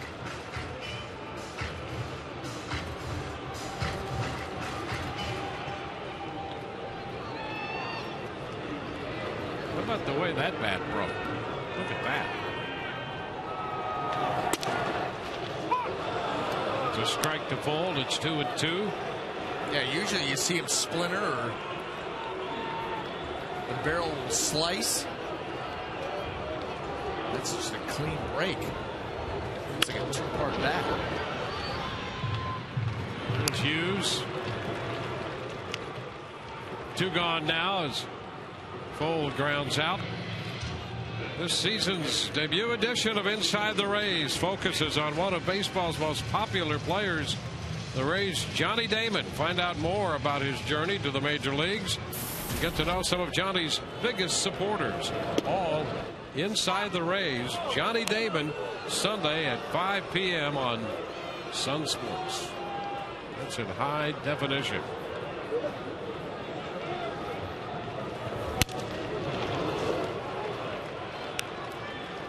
Two strikes.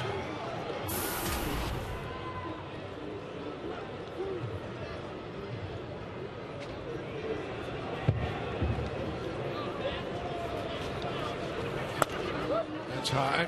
1 ball, 2 strikes.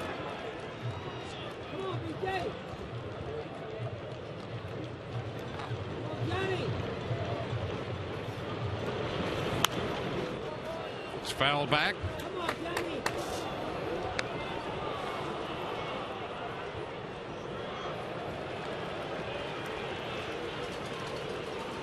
Pavano has pretty much had his way tonight, pitching 2 outs into the 8th, and Damon is out on strikes. 1, 2, 3 go the Rays. We go to the 9th, 2-0 Minnesota.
2-0. Well, for all the latest news, in-depth investigative reporting, and sports coverage, sign up for the St. Petersburg Times. For home delivery, call 877-THE-TIMES.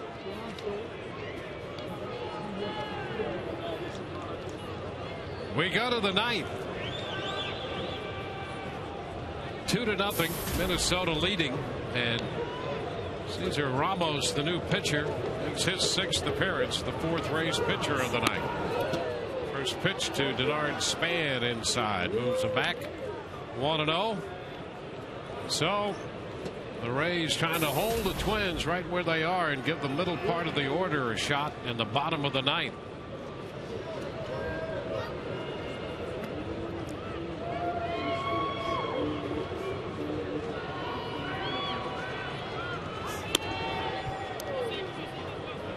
Two and 0.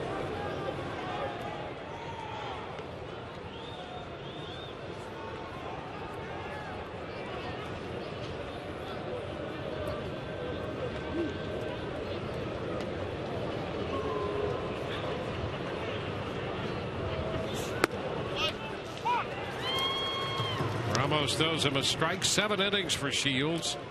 1/3 of an inning for McGee. 2/3 for Cruz. Baltimore leading New York 5-3 in the top of the 7th inning in New York.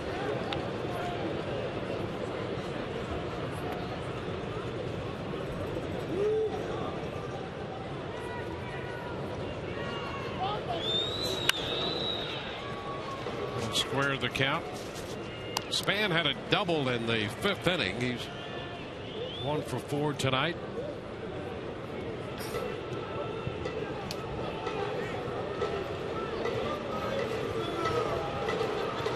Look at Joe Nathan up in the bullpen.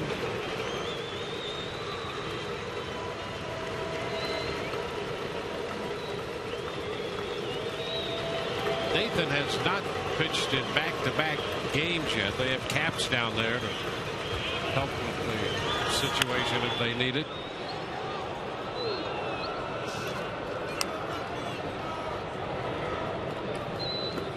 Count still 2-2.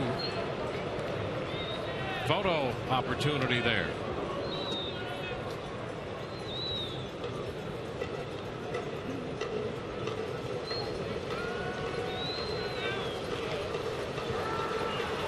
Just a preview of Family Fun Day coming up. He peaked too soon.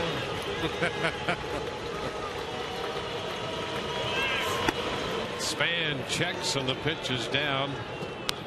3 balls, 2 strikes.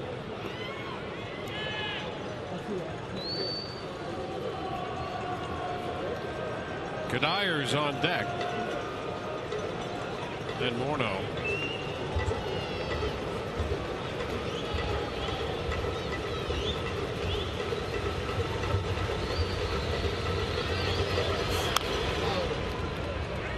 Foul ball, holds the count.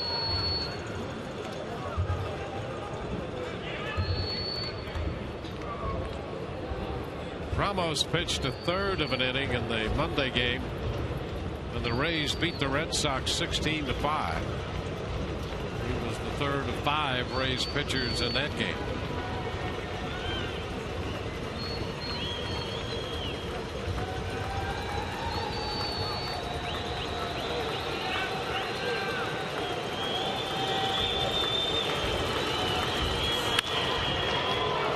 Center field, Upton cutting to his right, runs it down, 1 away. The Span went to 3-2, extended the at bat. Ramos gets him.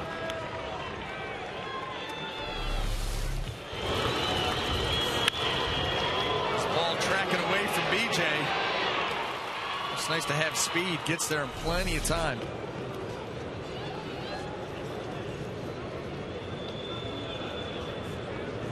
Michael Kadir.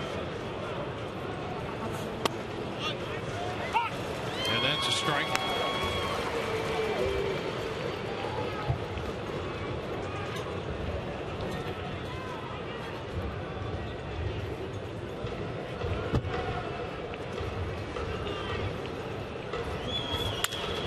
Ground ball, third. Lopez throws a strike to first. Lopez to Johnson. 2 up and 2 down.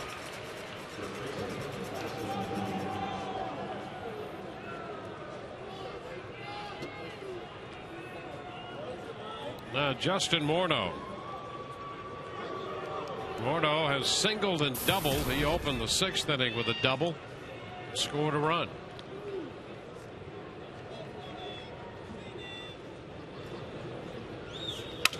Broken bat. One hopper to short. Brignac makes the play. 1, 2, 3 go the Twins. Bottom of the 9th coming. Rays need to get some runs. Down 2-0.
Part of Auto Nation, the largest automotive retailer in the country, so we can do big things.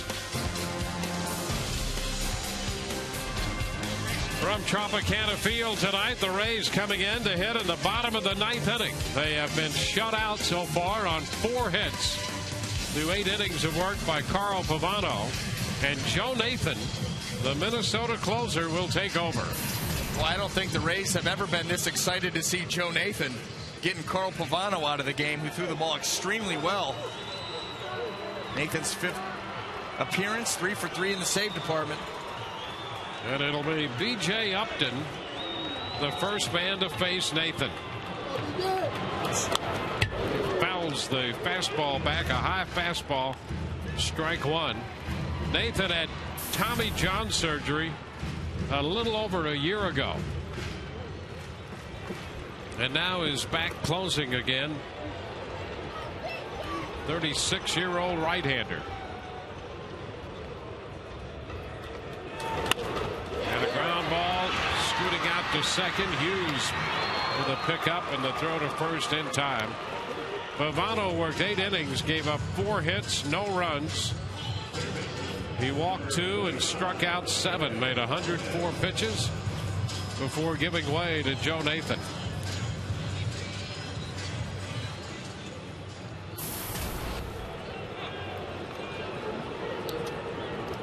Here's Felipe Lopez.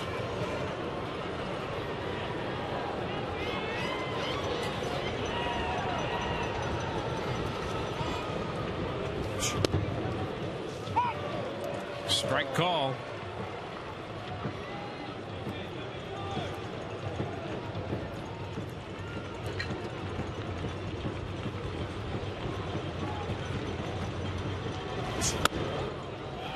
Nathan with 250 career saves. 249 of those came with the Twins.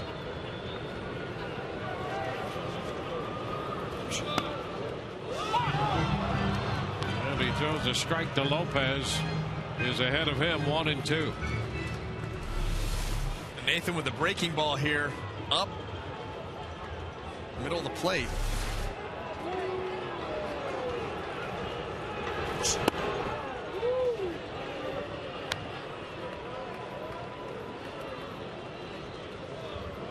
Two balls, two strikes.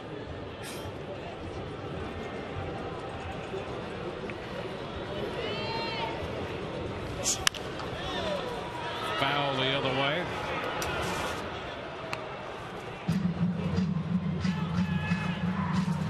And Nathan, before the Tommy John surgery, he was in the mid-90s and could cut the ball in. Yeah, ball is not jumping out of his hand here in the early going this season.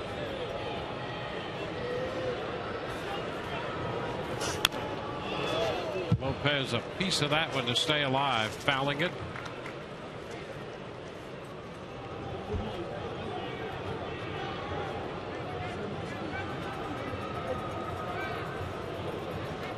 Rays have left 5 men on base tonight. They need a base runner here in the ninth to at least have a chance.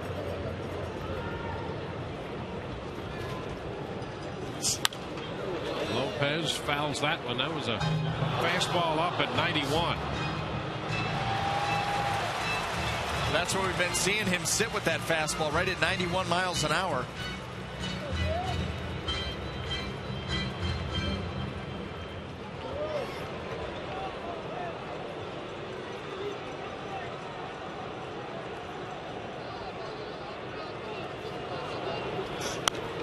Another foul ball.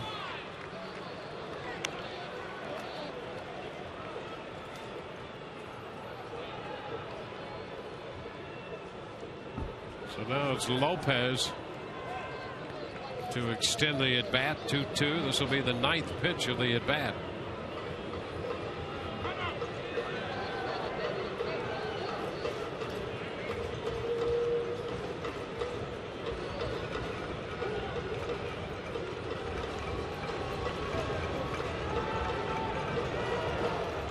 Nathan last pitched 2 days ago against Kansas City. High fly ball toward the line. A long run for Kadire. That's going to fall in there. Lopez on his way to second, and the throw. He is safe at second base. That adds some hang time. Kadire couldn't get there. They had Hughes angling out from second, and Morneau even from first base went out there. Yeah, I'm not sure how anybody doesn't get to that ball. That was a pop-up off the bat high. I mean, you watch it come off the bat. That is straight up. Felipe Lopez fully expects it to be caught. 3 guys converging. Nobody can get there. That was up there a long time. Hughes almost ran by it. And I'll tell you, they had Kadire well off the line in right field. Apparently, they had him in center field. Wow. And now here's Ben Zobrist with a man at second and 1 out.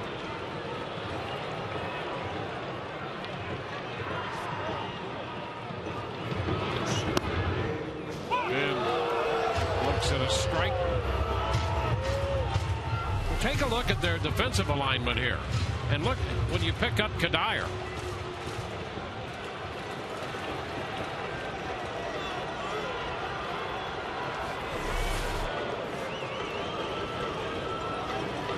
In the air a long time.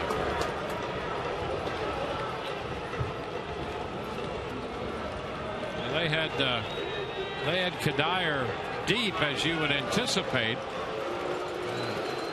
because they wanted to take away extra base hits. But they also had him toward right center a little more. I was kind of surprised. He was not playing straight away, but he was playing deep, as you might anticipate. Yeah, they call that playing no doubles. Guess what? There's a double. It's like playing the prevent defense. Yeah. Prevent you from winning. A strike to count now to Zobrist.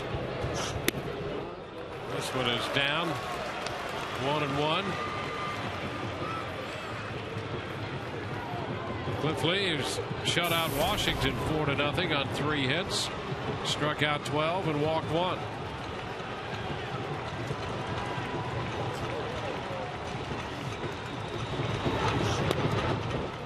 That's low.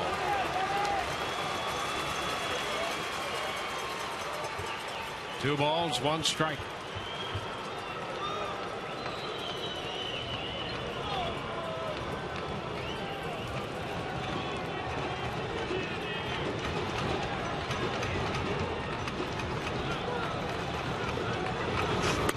And it's wide. 3 balls, 1 strike.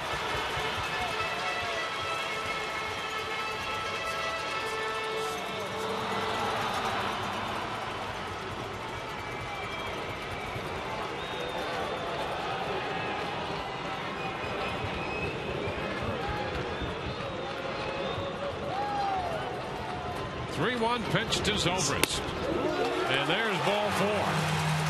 So Ben draws the walk. 2 men on with 1 out for Matt Joyce.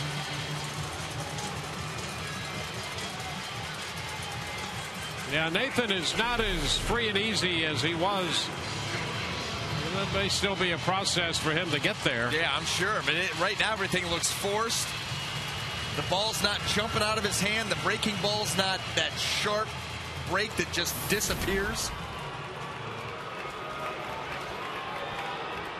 Well, here's Matt Joyce. Well, maybe he can groove one for him. He's got the power. Lopez at second. Zobrist at first. Joyce 2 for 3. And he takes ball 1 inside.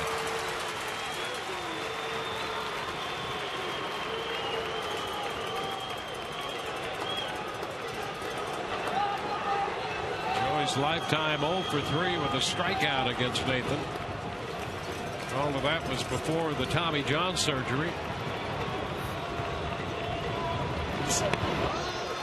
And that's over but low. 2 balls, no strikes.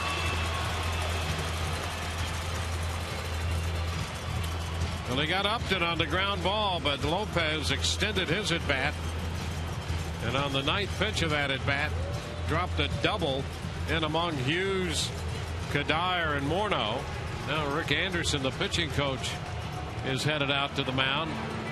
Don't forget, we'll be with you tomorrow night. Wade Davis and Nick Blackburn will be on Fox Sports Florida in Tampa Bay.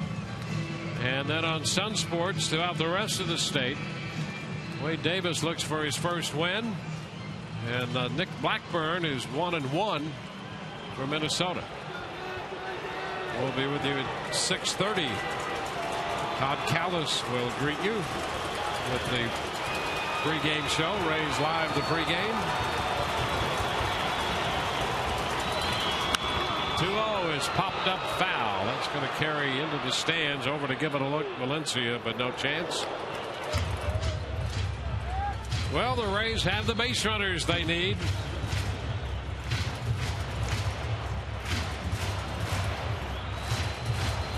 If you remember last year, Joyce had that big grand slam, hit it off Guerrero at the Target Field. That was dead center, right? Yep, it was center field.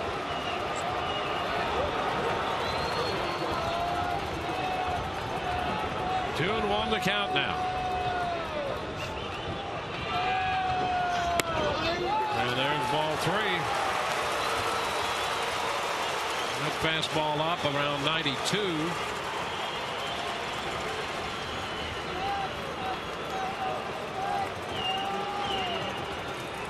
Three and 1.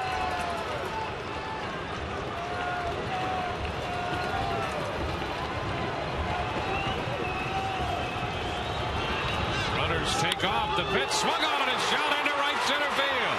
That ball's going to be in there for extra bases. Lopez scores. Zobrist heads to the plate. The throw not in time. It's a double and this game is tied. 3-1 pitch and a double ripped into right center field. Matt Joyce has come through to tie the game at 2.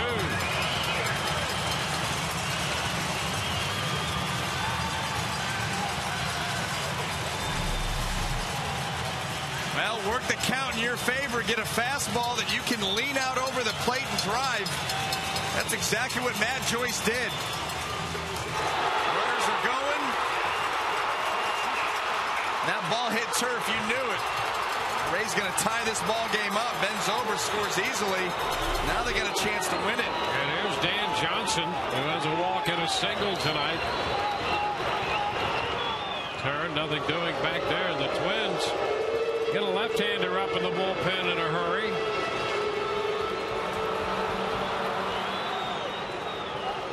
Hollis is throwing again. He was up earlier.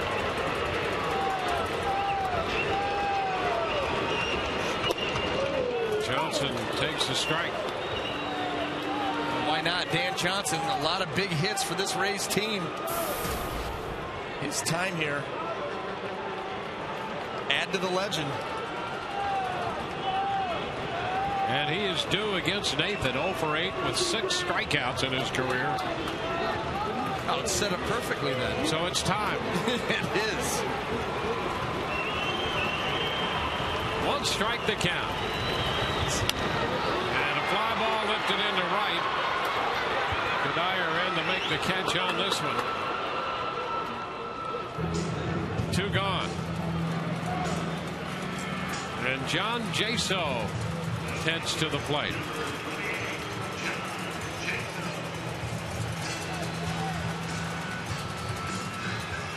So Jaso will get his first look at Nathan.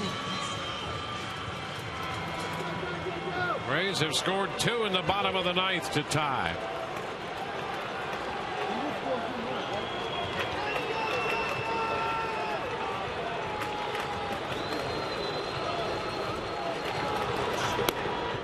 Jaso looks at a pitch down and in, a slider.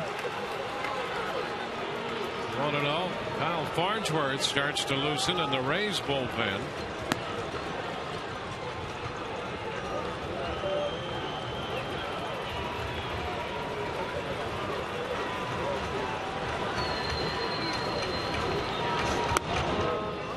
That's in there, a strike. High slider.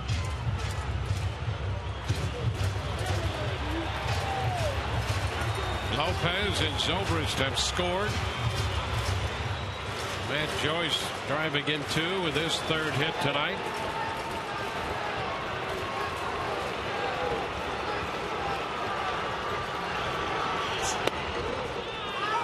There's a strike to Jaso. 2 sliders and a fastball, and the count is 1-2.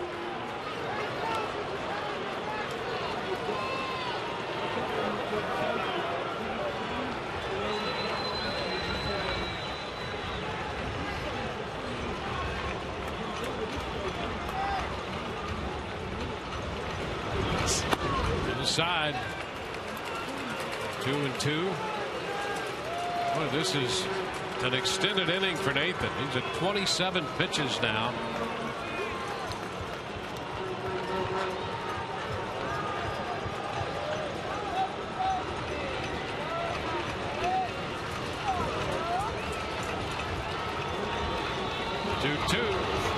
Into the dirt, blocked by Butera. Full count.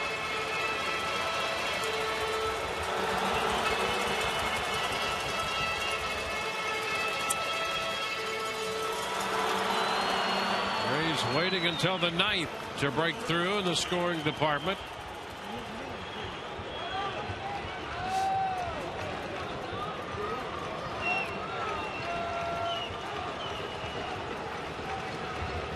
Three balls, 2 strikes. The pitch to Jaso. He breaks his bat, sends a fly ball back into right. Kadire backs up to make the catch, and that'll retire the side. The Rays come up with 2, however, to tie this game on a double by Matt Joyce. Through 9, we are tied 2-2.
And it was Matt Joyce and his 2-base hit in the bottom of the 9th inning that pulled the Rays even in this one.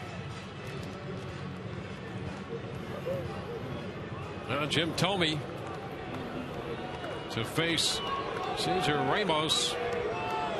Thome 2 for 4.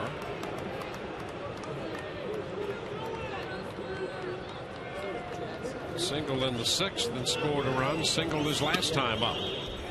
The pitch from the Rays lefty is low. Thome at .231 for the year. Ramos got a fly ball and 2 ground balls in the 9th. And a breaking ball, curveball in there. Ramos has a number of pitches. He did start a few games with the Padres, and so he is a potential starter because of the number of pitches he has in his background. It's 2-1.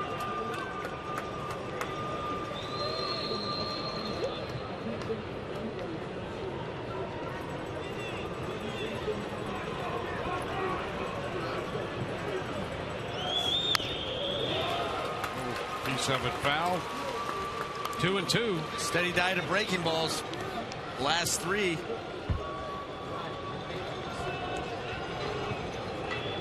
Try to keep Jim Thome off balance. Off speed down in the zone. Get him reaching for it.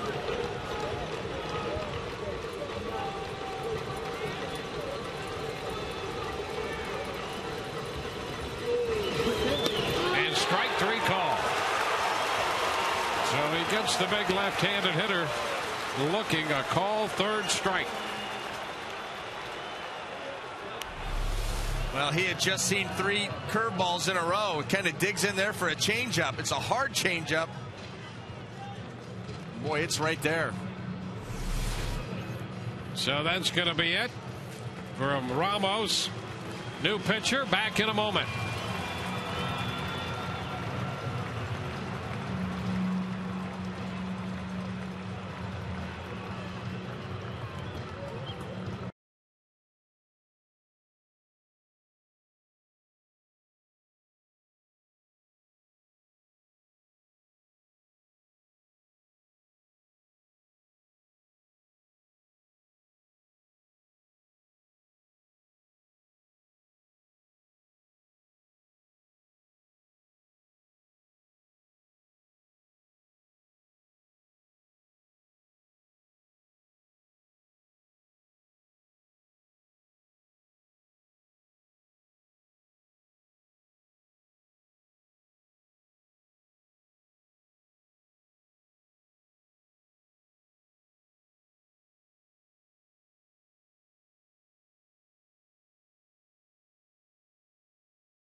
Out of the 10th inning, making his 6th appearance. 2 for 2 in the save department. He picked up the save in the 3-2 win for the Rays in Boston on Tuesday night. He's facing Delman Young. Ramos pitched an inning in the 3rd. Farnsworth is pitcher number 5 for the Rays.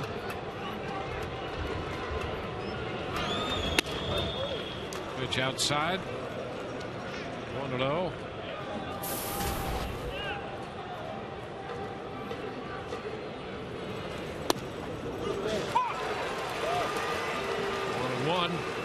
Delman 2 for 14 lifetime against Kyle Farnsworth.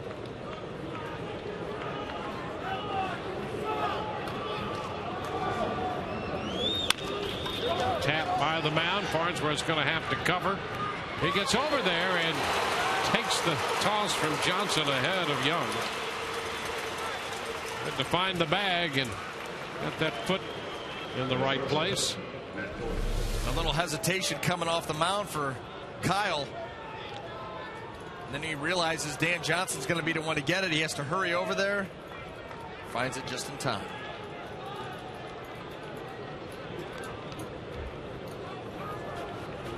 Two gone. Matt Tolbert will be the hitter. He's in the spot originally occupied by Jason Kubel. Tolbert's now the shortstop.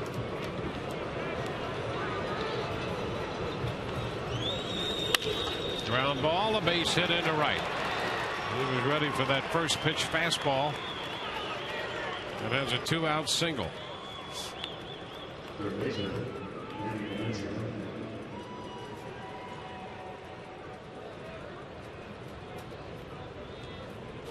Base hit, 2 gone, and the third baseman Danny Valencia about to hit. Well, if you're Kyle Farnsworth, you want to make sure you keep your eye on Tolbert. 2 outs here.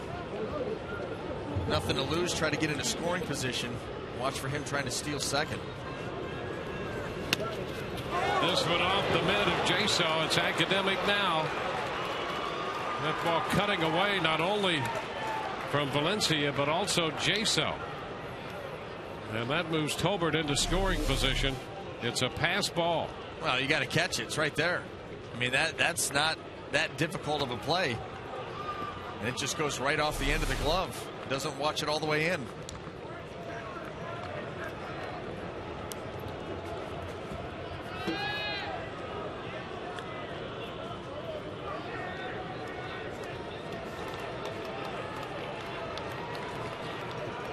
One ball, no strikes. Farnsworth delivers a strike. 1-1.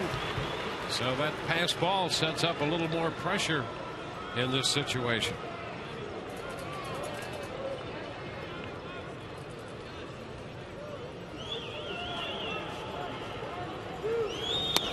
Wave and a miss. A good pitch right there. 89 miles an hour on this little cut fastball. Almost looks like a really hard slider when he gets it down in the zone like that.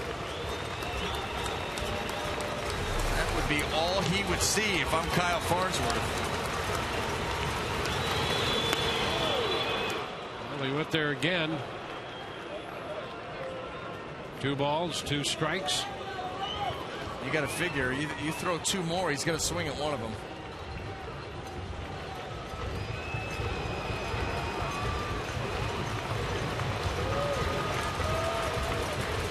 Top of the 10th, tied 2-2. That went too far out. The count is full.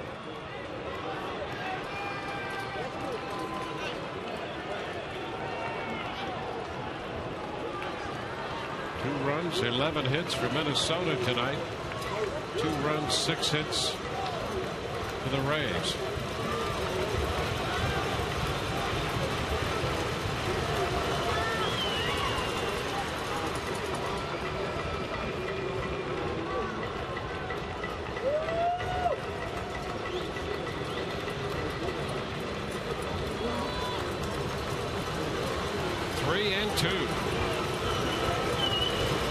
Valencia, ground ball and a base hit into center field. Tolbert's headed to the plate. Throws not in time. Minnesota takes the lead.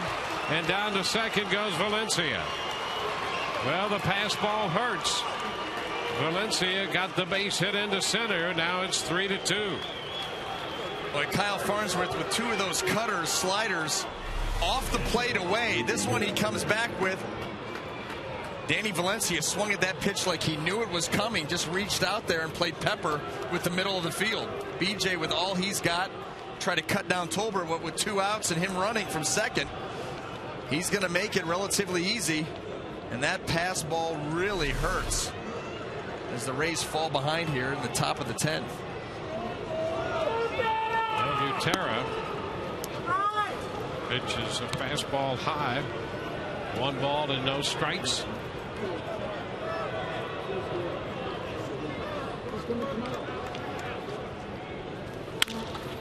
Ground ball down to third. Lopez makes the throw to first to retire the side. A run, 2 hits.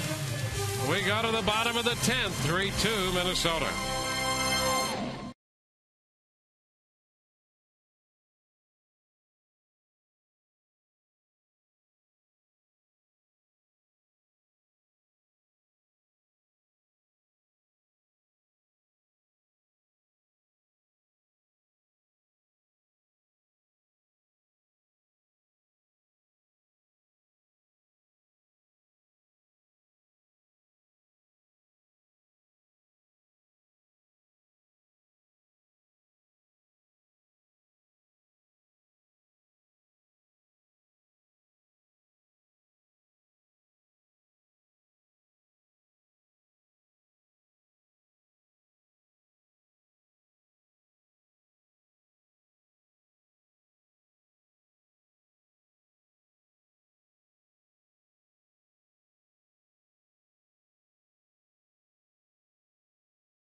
Rays entered the bottom of the 10th. The Rays entered the bottom of the 9th down by 2.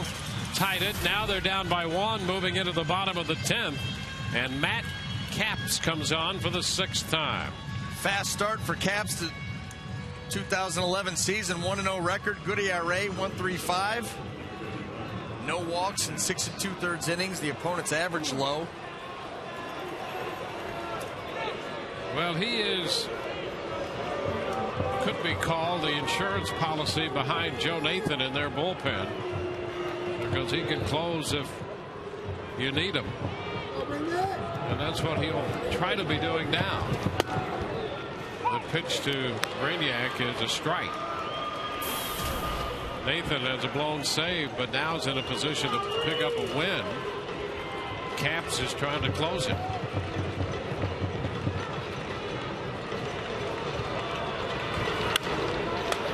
Flips a fly ball toward Young and left. He's there and makes the catch. So 4 fly balls tonight by Brainiac. He's 0 for 4. Sam Fuld heads to the plate.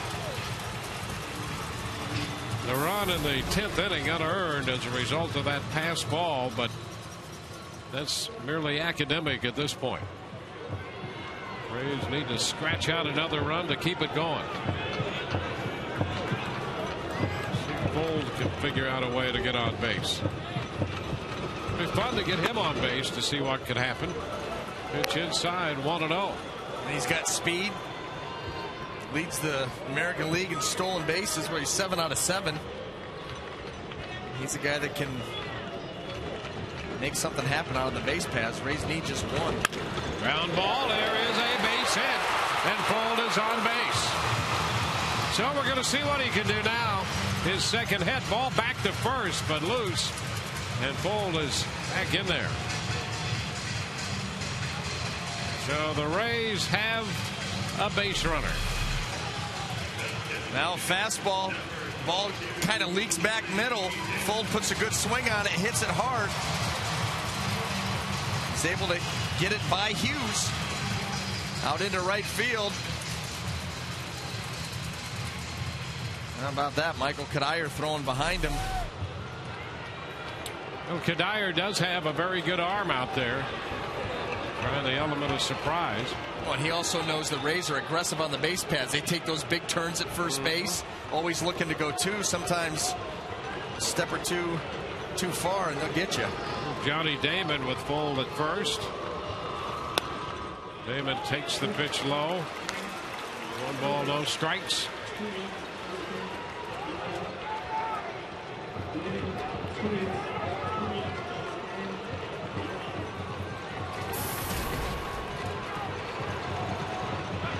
Over to first, and Fold is back in. Fold swiped to base in the 6th inning.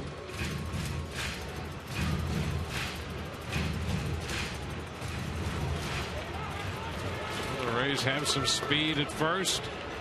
The DH Damon in the batter's box. Swings, and it's a fly ball back into right. Got some carry. Kadire will not get it. It's gone. Home run for Johnny Damon on a 1-0 pitch. Damon got it over the yellow line, and the Rays are winners in 10, 4-3. Well, how about that for a way to end this game? Hey, 2 in the 9th, 2 in the 10th, baby.